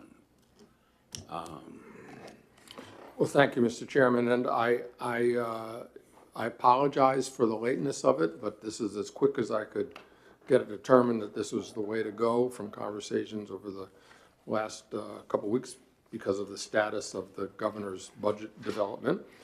If it would be more appropriate to have a calendar notice for this amendment, maybe that is the best way to go. Certainly it is one of the options. Yeah, and doing that calendar notice for the amendment would not be a problem. Certainly when we get into executive session, I'll ask the committee members, I what their apologize opinion for it, is. but I understand the issue. But it's just that we're, $2.8 million that we're spending, and we're not really spending it on the things that the original bill does. So is it germane or isn't it germane comes with the problem. Additional questions? Senator. Thank you. Senator Waters knows that I'm struggling with this bill because there's no other self-funded agency that is not able to self-fund it. And so the question arises for me, are there things that Fish and Game is doing that perhaps a different agency could be doing so that their workload and draw on resources is less? And I'm thinking particularly of finding Alzheimer's patients and lost children and suicidal individuals, or enforcing the snowmobile trails and ATV trails. I'm just wondering if we should be looking at what we're asking this department to do more holistically, given the amount of money it's able to raise through fees that it thinks are reasonable. Thank you for the question, and you really get to the heart of a lot of what we discussed in the summer study, and maybe not on everything you've mentioned, But there is information in the appendices from that report of the study committee on this, and I'm sure the director can speak to it.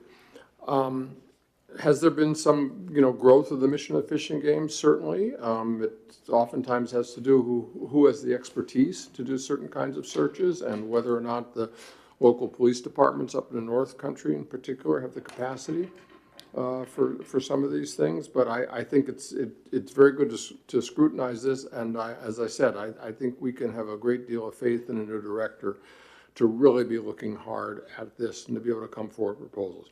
But the bottom line is that it's not just New Hampshire, but other states around the country where they see declining revenues from hunting and fishing licenses. It's demographic, it's other shifts in the culture. We do not have a way like some other states like Colorado to charge, the people with the outdoor recreational industry or other users. It's the way some other states do fees, and some do that. Many other states have provided more appropriation from their general fund. So it is something that we really do need to examine closely. I do think that the bottom line is going to be that we're going to have to face finding some funding ways from the general fund to sustain the mission of Fish and Game, one way or another. And this is kind of a place marker for that. Thank you. Thank you. So this morning in Energy, the director told us that their IT system was, I don't think she said prehistoric, but I think that was her implication. It's an endangered species. How about An that? endangered species. So I'm curious why you changed the appropriation from IT to the Endangered Species Fund and from retirement to the salary increase, Yeah. but particularly the IT. Yeah, thank you for that question. The director, again, I think can address this more, but I wanted to have this conform with the request that went in so that when the question came, were these are requests of the department, we could say yes. And then secondly, there is a certain amount for tech, for the IT, and the director, I think you'll hear, has already identified some additional funding would be needed to do the things to really bring it up to great.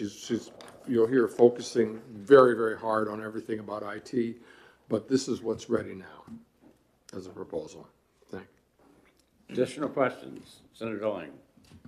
So I guess it's not so much a question, but again, on energy, Senate Bill 109 touches this at least part one. I'm not going to speak to part two, but part one of this bill, in that there was a new requirement put on Fish and Game about endangered species by the Supreme Court, that they review AOT permits for its impact on endangered and threatened species.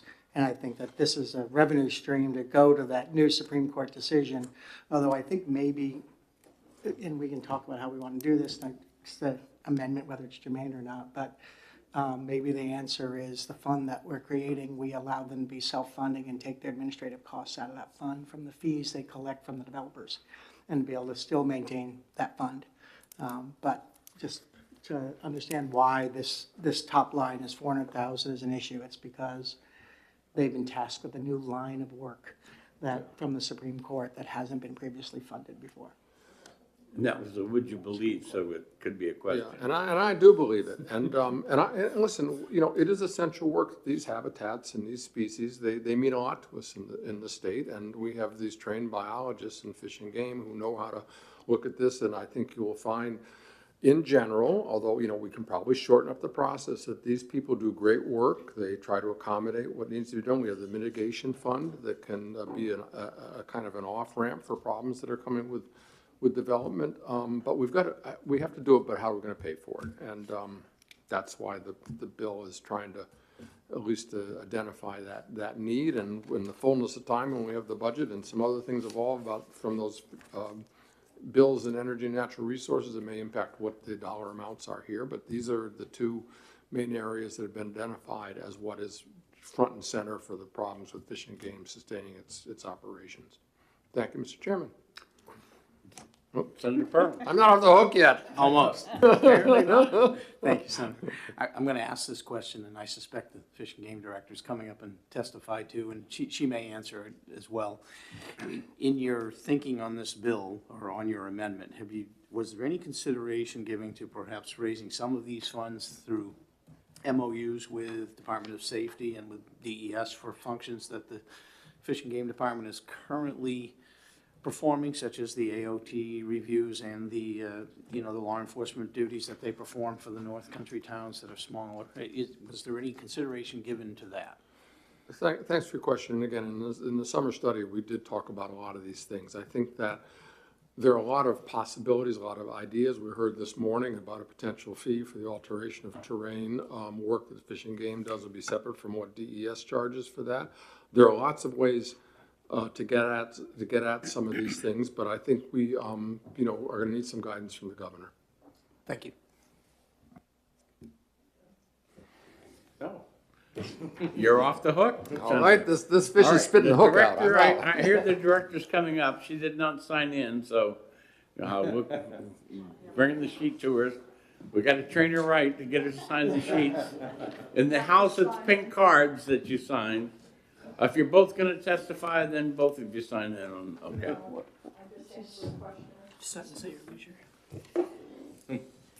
Well, thank you. Good afternoon, Chairman, committee members. I actually didn't plan to necessarily testify, but I wanted to be here to be able to answer questions. And I did bring our business division chief, Kathy Labonte, with me because she's been here way longer than I have, and she could answer any further detailed questions regarding our budgets and our expenditures. So I'll go ahead and sign in, and I will say that I think Senator Waters, thank you very much, sir. You did a very fine job of explaining exactly what you and I have spoke about and some of the nuances. And I'll add that Senator Lang, thank you for contributing the factor regarding the Supreme Court, because that is a big deal for us. I'll open it up. If you have any questions, I'll be happy to try to answer. I've got Kathy here as well, and see if we can answer anything that we might be able to help out with. She should sign the sheet also. Then. I did, sir. Oh, the other sheet, okay. All right, that's all right. If you did one, you're good. Okay. All right, questions? Senator Pearl. Thank you, Director, and good to see you both again. Yes, So I thank think you you. heard my question to Senator Waters. Has there Yes. been consideration given to perhaps, raising some revenue from the other agencies where you're sort of covering some of the duties that the legislature would typically expect them to do? Yes, so we've given some thought to it, and honestly, I haven't gone much beyond that because I was waiting to see where the governor landed with her budget and then where we might be able to negotiate that. In the meantime, we are working with DES on an MOU that outlines the roles and responsibilities and how we can be more efficient working across lines within our agency. And I will include that also has the Department of Natural and Cultural Resources in there as well, because they oversee the NHB tool. And so the three agencies are working together, at least at that level.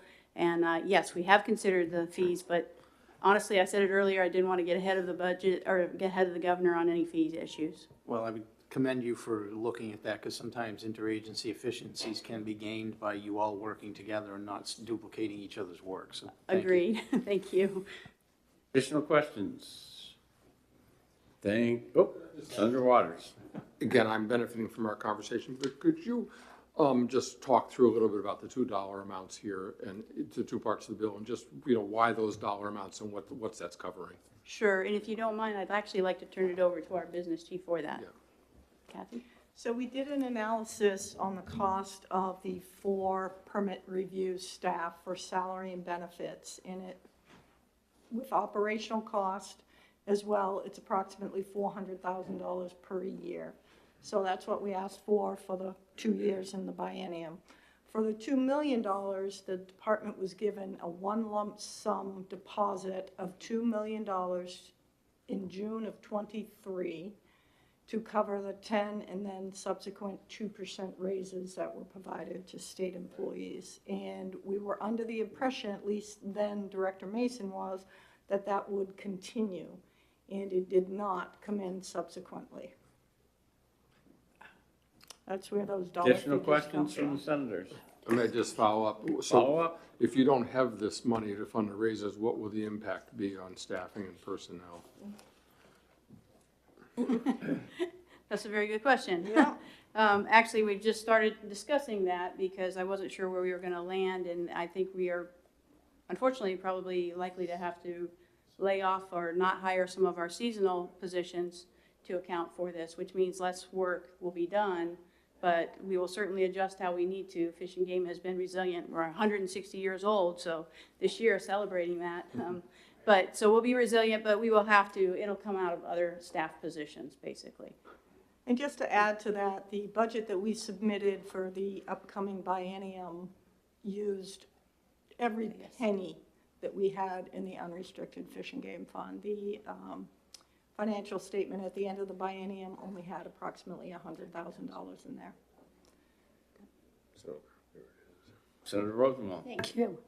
Is the $2 million a prioritized need for the department? It was not in the prioritized needs column, no. It was not? No, it was not. Thank you. It's a good question. Seeing no other questions, all right, thank you very much. Thank you. Thank Meredith, you signed up?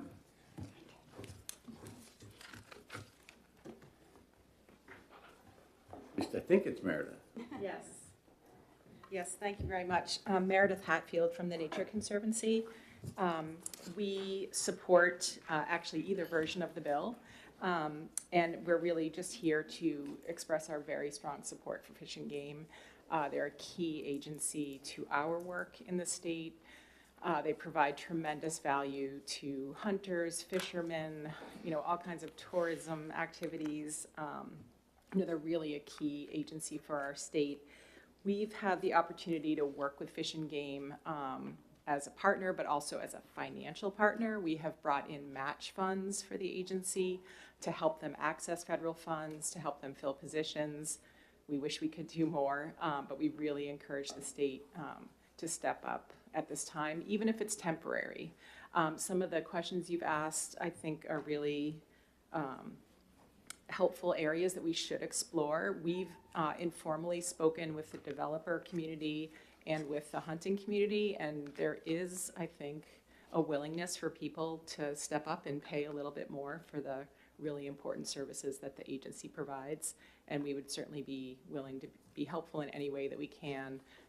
Think of this as a bridge maybe to get this agency to be self-sufficient.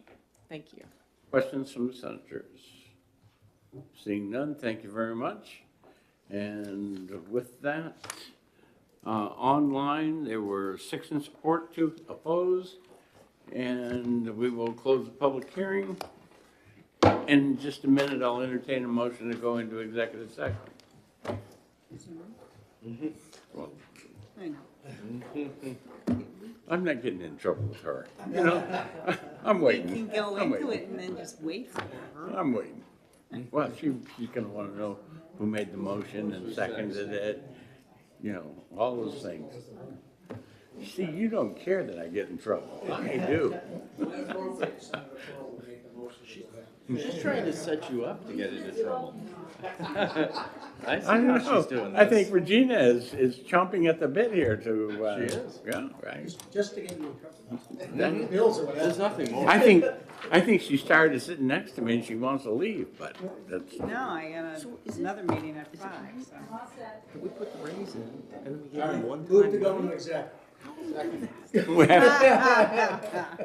We have a motion by Senator Lang to go into executive session, seconded by Senator Paul. All those in favor say aye. Aye. All those opposed say nay. The ayes have it. We are in executive session. First 2 bills I want to take up is 114, 117. All right. 114. Move to approve. We have an amendment from Senator Fenton. Mm-hmm. Okay, so we have an OTP on the bill. I'll second it. Do you need it? All right. And any discussion on the bill before we get to the amendment? Oh, question. I had a question on the amendment. Okay, well, I think that Senator Rosenwald just moved the amendment. Yes, I did, but I have a question. Okay. Senator Rosenwald moved, and who seconded? I'll second it. Okay, Senator Ennis seconded. Senator, So my question is, the first appropriation seems to lapse, and yet it is for existing and new mental health housing stock. And I just wonder how quickly, given the history of not quickly, we can expect to add new mental health housing stock. We've put money out there before over the last 7 years, 6 years, and we've had no bidders. And I'm just wondering if we might want to consider amending the amendment to make that appropriation not lapsing. that is certainly an option, Just okay? throw that out I there do- for the I committee. do anticipate that this bill would be tabled. Yes. Like the rest, and that conversation can either happen now, before we take a vote on it, if you want to make an amendment, if it's an easy amendment, we can do it as a committee amendment, but I guess I just think we're going to be really busy in June. And, it might be that we want to get things into shape so that if we grab them from the table to put into House Bill 2, we don't have to do anything to them. so do you have language that you want to change? I would Amendment? just add a sentence to the first section saying this appropriation shall be non-lapsing. Okay, so Section 2 also, or just to the end Well, of, the second one is non-lapsing. this one and this one?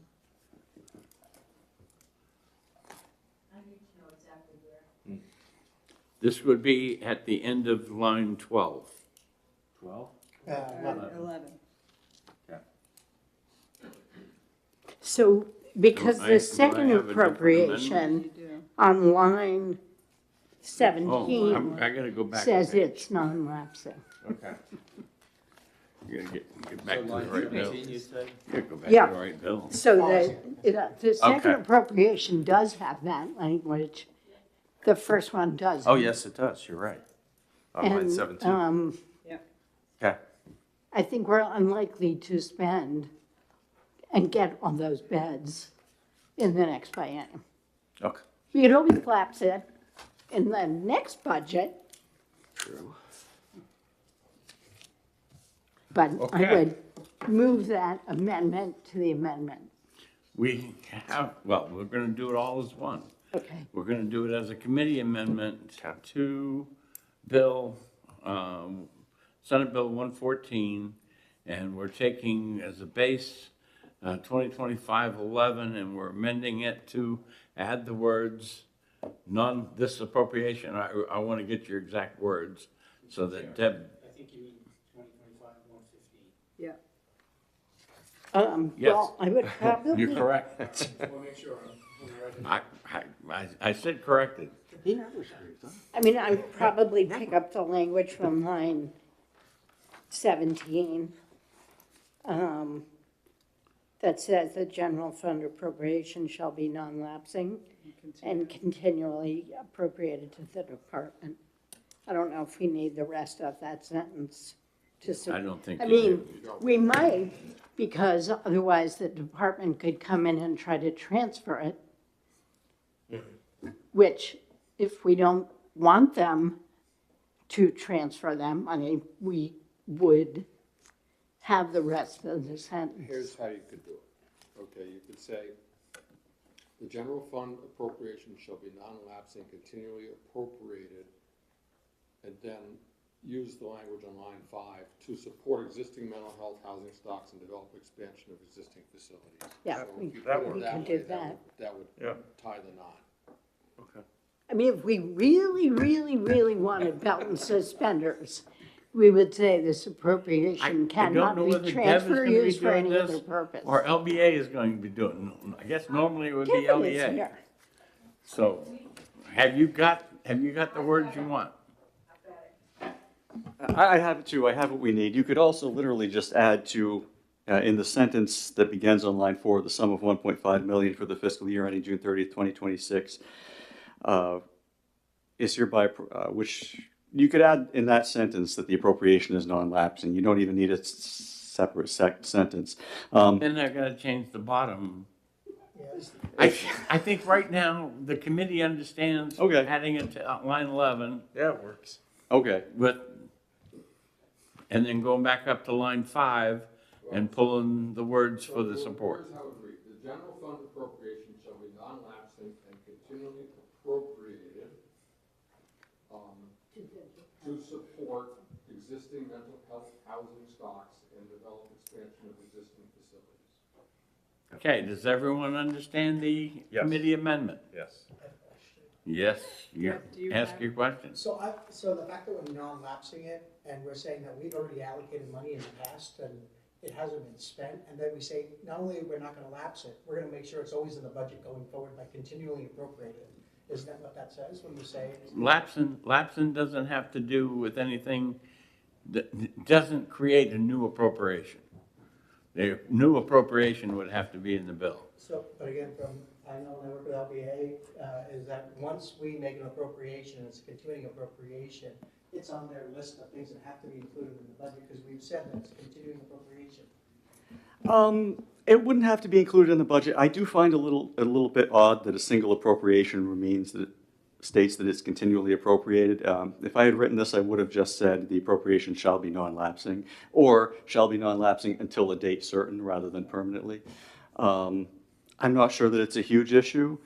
It is a little strange that it says continually appropriated, though. We're passing table. I'll tell you what. We're gonna put this one on hold, let LBA come back with the amendment. And it can go to the senators prior to the meeting, and we'll do it that way. All right. All right, the next one is 117. I'll move on to pass. Second.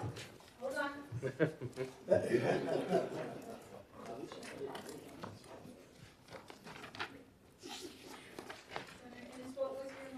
On to pass. Senator Birdsell. Thank you. All right, and Senator Innes, I'm sure moves his amendment. Indeed. I will move the amendment on to pass. Amendment number is 2025-0186S. Discussion. I'm sorry, so that is amendment 95S? Yes, and the amendment removes, No. or not It's 95S, it's 186S. 117. Yes, 117. I don't know if we have. I'll second it. Thank you, Senator. So this simply removes tutoring.com and says online tutoring. It's a simple change, takes out one specific company and opens it up to others as a possibility. Senator Waters. So, thank you, Mr. Chairman, and Senator Innes, I wonder if you would consider a friendly amendment to add to this a report. Because we had a lot of discussion about, is it effective, how many students? Yes. And so on. So I I would have be a amenable. sentence that I could suggest. Yes. And it would say, the department shall report annually, beginning June 30th, 2026, on the use and effectiveness of the program to the governor, president, speaker, chair of House Ed committees, and Senate Ed. Okay. Do you have that written? Work with LBA, and we'll put this one on hold also. Alrighty then. We're making these amendments too long that makes me Yeah, but, uncomfortable. Thank you, Mr. Chairman, but I mean, does that seem to make sense to Yes. folks that we ought to Yes. just at least get a report? I like the idea. I mean, if we're investing money, we ought to know the return on that investment. Thank you. Yes. All right, And my anticipation is that both of these will be tabled when they do come to the floor. That's my expectation. Okay, other bills, we took Senate Bill 71FN the last time. Cooperation with the immigration authorities. Second? We have a motion to ought to pass, and seconded by Senator Lang.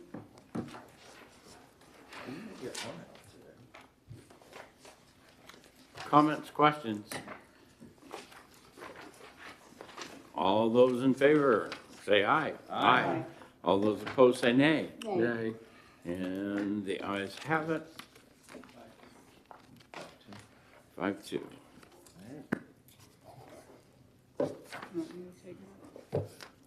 Senator Birdsall, we'll be taking that one out. Unless there's no objection to putting it on consent.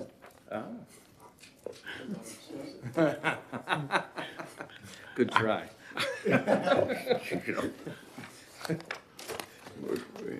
We've got to have a little. You said it faster, I might have made it. I don't think so. All right, making appropriation for the regional drinking water is 115. Is there? Do you want to do that? I don't remember that we did anything in that one or discussed anything.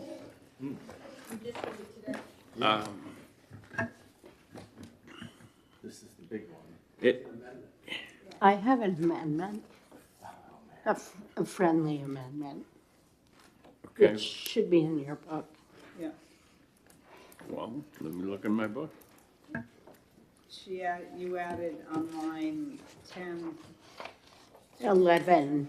yeah. Yeah, and No, if public I- utility ratepayer shall be adversely affected by any direct or indirect cost to bring drinking water to any community through any project funded by this appropriation. So if I could speak to Ed. When I spoke to LBA, and thank you, Melissa, she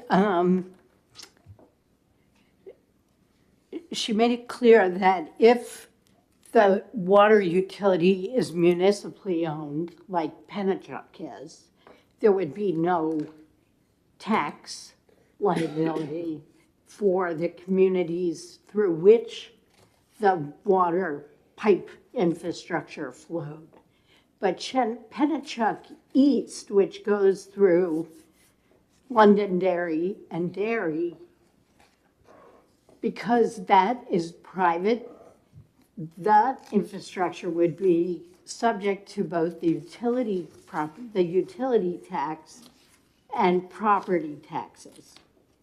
And so we've done this before, where we inserted this exact language saying no current ratepayer will be directly or indirectly affected by this, so that Senator Birdsall's constituents don't have to pay higher taxes because the water's flowing under Derry to get to Salem.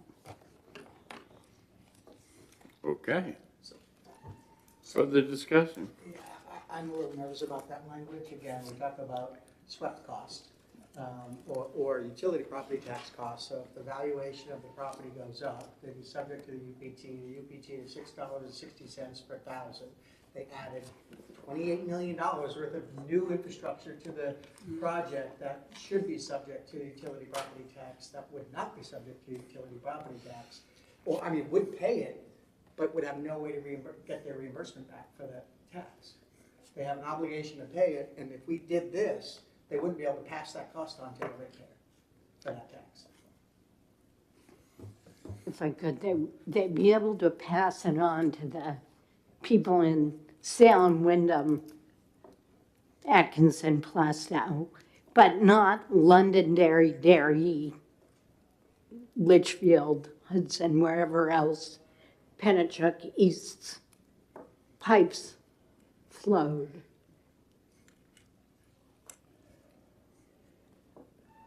So, right, but they would still pay, if I'm not mistaken, again, for the part that's private, they would be subject to the swept tax.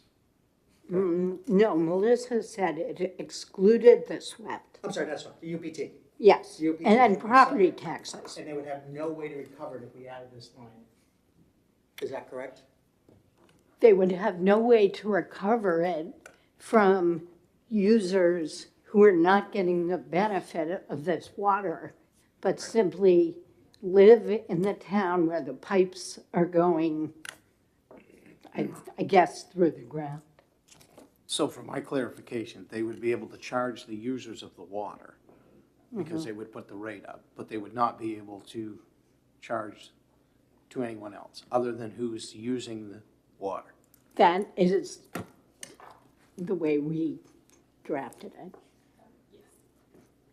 And we did this All right, on there's enough another bill. confusion about this one, we're gonna hold it to. Okay. All right, next one we heard is 116, and that's Pillsbury.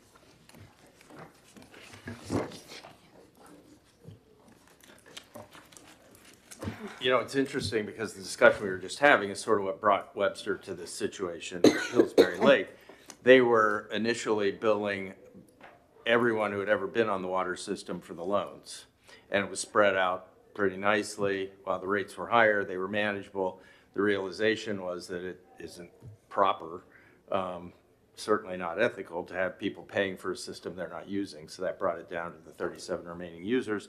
It's onerous. You know, we had the discussion that, you know, maybe the towns and the water district should cover this themselves. I tend to agree with that philosophy. At the same time, I think we have to be pragmatic, think about the environment, think about the individuals. And this is one of those cases where we would be putting wells on property that isn't designed to handle it. Postage stamp size, as was noted in testimony. You know, I would offer not to pass if I could get a little support for it. I think it's a good thing. And it's small money in the scope of things. I just think it's the right thing to do in this case. The problem that I have with this one goes back to the question I asked, and the people, the 100 and whatever we started with are now 37. Correct. And just because I'm unhappy with the rate and I decide not to, did I make an obligation to pay the infrastructure fee at that time? And that I didn't get a real good answer to, okay? Because, you know, if I say, okay, I'm you know, have city water and city sewer, you know, in Rochester, but I want my own well, I dig it and hook up to it, and I say, okay, I'm not paying, you know, part of my taxes anymore because it goes, you know, to support that. You know, that's not the way it happens. But these aren't taxes, this is a water fee. Understand, but it's an obligation that when that utility, and I'm gonna call it a utility, was created, that they signed on, we want to get water, so we're going to say, yep, I'm gonna pay my portion, the 100th portion of building that utility. And so you're suggesting the water district send bills to the people who used to be on the system to cover the loan payments, if I'm understanding correctly. I'm saying that we need an attorney to go look at those original documents and say, did they, in signing on, did they create an obligation for them that carries on through the property? You know, that they need. Yeah, that's what he's saying. That the principal of the loan, not necessarily the interest, is still an obligation of every one of those that signed up. Principal and interest go together, so they'd be on the hook for both. I don't think you can split those out. And unless the principal was paid off, right? Well, it hasn't So been. the cost of the infrastructure. Yes, Senator Waters. Yes, thanks. I mean, Mr. Coffey, I mean, we have sympathy for these folks. You know, if you're the last customer, you end up owning the company, right? And here they are. I just want to clarify, it does not seem to me there's really an environmental issue because they already have septic systems, so there'd be no new ones. Yeah. Whether or not they could then drill wells, and there's the expense of the wells, that is another. 50 to 60,000 per well, according to DES.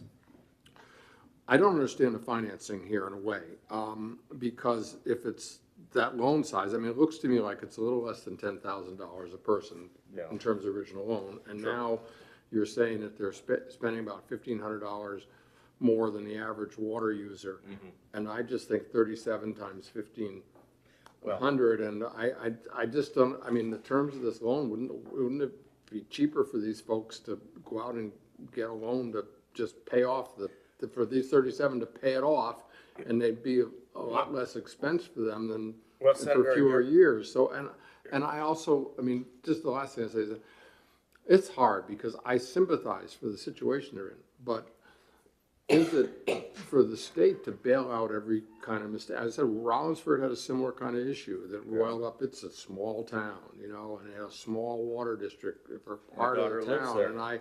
And I wasn't gonna ask the state to come in and bail them out, you know, but anyway, so I mean, that's how I'm torn on it. Is it our role to make them whole?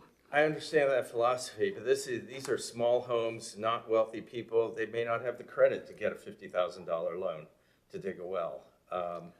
And we can take this position and say, well, you're just out of luck. And what they'll end up doing is selling their home and moving, and someone else will dig the well.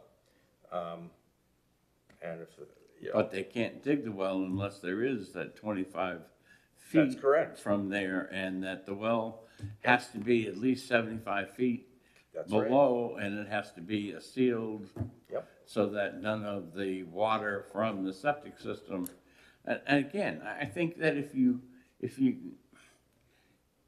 certainly that's another issue out there, but I think that when these people signed on to this originally, that they created an obligation, okay, to pay for that infrastructure, whether they use it or not. The principal and interest, you know, is something that should be shared with all 100 and whatever of them. Okay, and if they want to use the water, then you charge them for the water also. And if they're not using the water, then you don't charge them for the water. Senator, I did check with the Municipal Association on this. Yep. Their position is that people who are not on the system should not pay for the system. And I understand that you're saying they agreed by being on the system to pay for this at that point in time. And essentially they were negging on that by pulling off the system and saying, I'm not paying, right?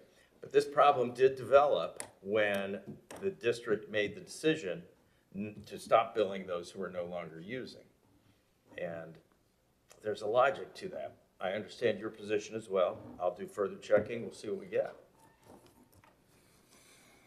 Anyone else want to comment on this before we move on to the next one? Well, I just was thinking probably a number of these 100 people have moved away and sold their house to somebody who was buying a house with a well, and they weren't buying the house because it was hooked up to a public water system, probably.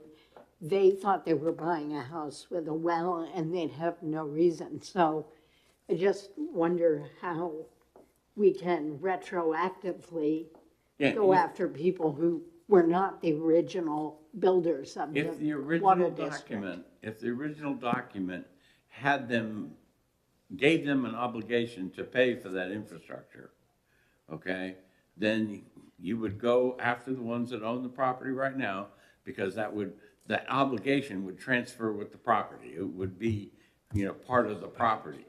And then you would have to go back, and that owner would have to go back and sue the people who owned it in the beginning to get the money. I'm not saying that this is a pretty situation, but you know, it's not pretty no matter what, unless the state says, okay, you know, I've got a big billfold, I'm gonna pay. And that's not where I think we can go. So needless to say, we're gonna hold this one? We are holding. But some of those questions need to be answered. And this may be one that we won't get answers early enough to pass it this year. I mean, it may not. All right, we have two more that we heard. No, but Deanna, you can withdraw your motion. He didn't make one. You didn't make one. Oh, okay.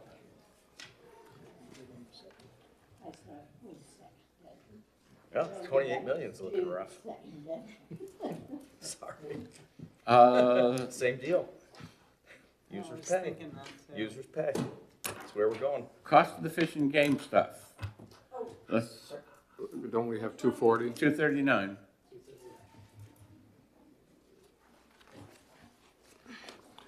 I'll move on to pass. First question I want to ask is whether the committee considers this germane enough not to require a separate public hearing because you aren't spending the money for what you originally put the bill in for. And holding a separate public hearing is just a matter of getting it published in the calendar and holding it. I don't anticipate a lot of extra testimony, but Consider it germane enough. we have one germane enough, two germane enough. You know, it's not germane considering it goes to completely different line items. Two, Mr. Chairman, I think we ought to post a separate hearing. I think that we ought to have a comfort level that this has been appropriately noticed. So I would support that. okay. Moving on to 240. Move on, Second. Making appropriation for the Department of Environmental Services for eligible water projects. Just for clarity, this will be a passing table. This would be a passing table. Yes, ma'am. I just wanted to point out, I didn't hear it come up within the testimony, so I just wanted to make sure everybody knew that HB2 did pass 15 million for fiscal year 26 and 27 for DES's budget. So this would be on top of their additional 15 million that's already been approved in HB2 in 2023. That's not typical practice, so I just wanted to point it out. Okay, that makes a difference. Bring that back up again when we talk about it in May. Okay, will do.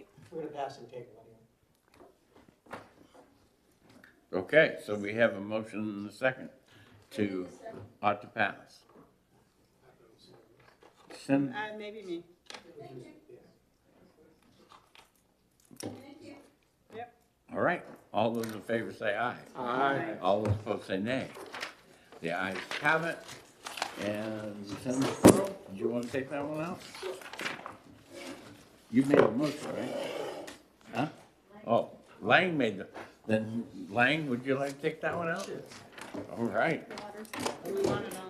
Oh, if I can give it to you, yeah, if you can see if you You can want it read on it, it's a little consent? abbreviated. Oh, wait a second, we're gonna table it, so we wouldn't put it on consent. Move it down. We have a motion to come out of executive session. All those in favor say aye. Aye. All those opposed say nay. The ayes have it. Our business today being complete, we are adjourned. Howard, you got a second? And thank you for the basket.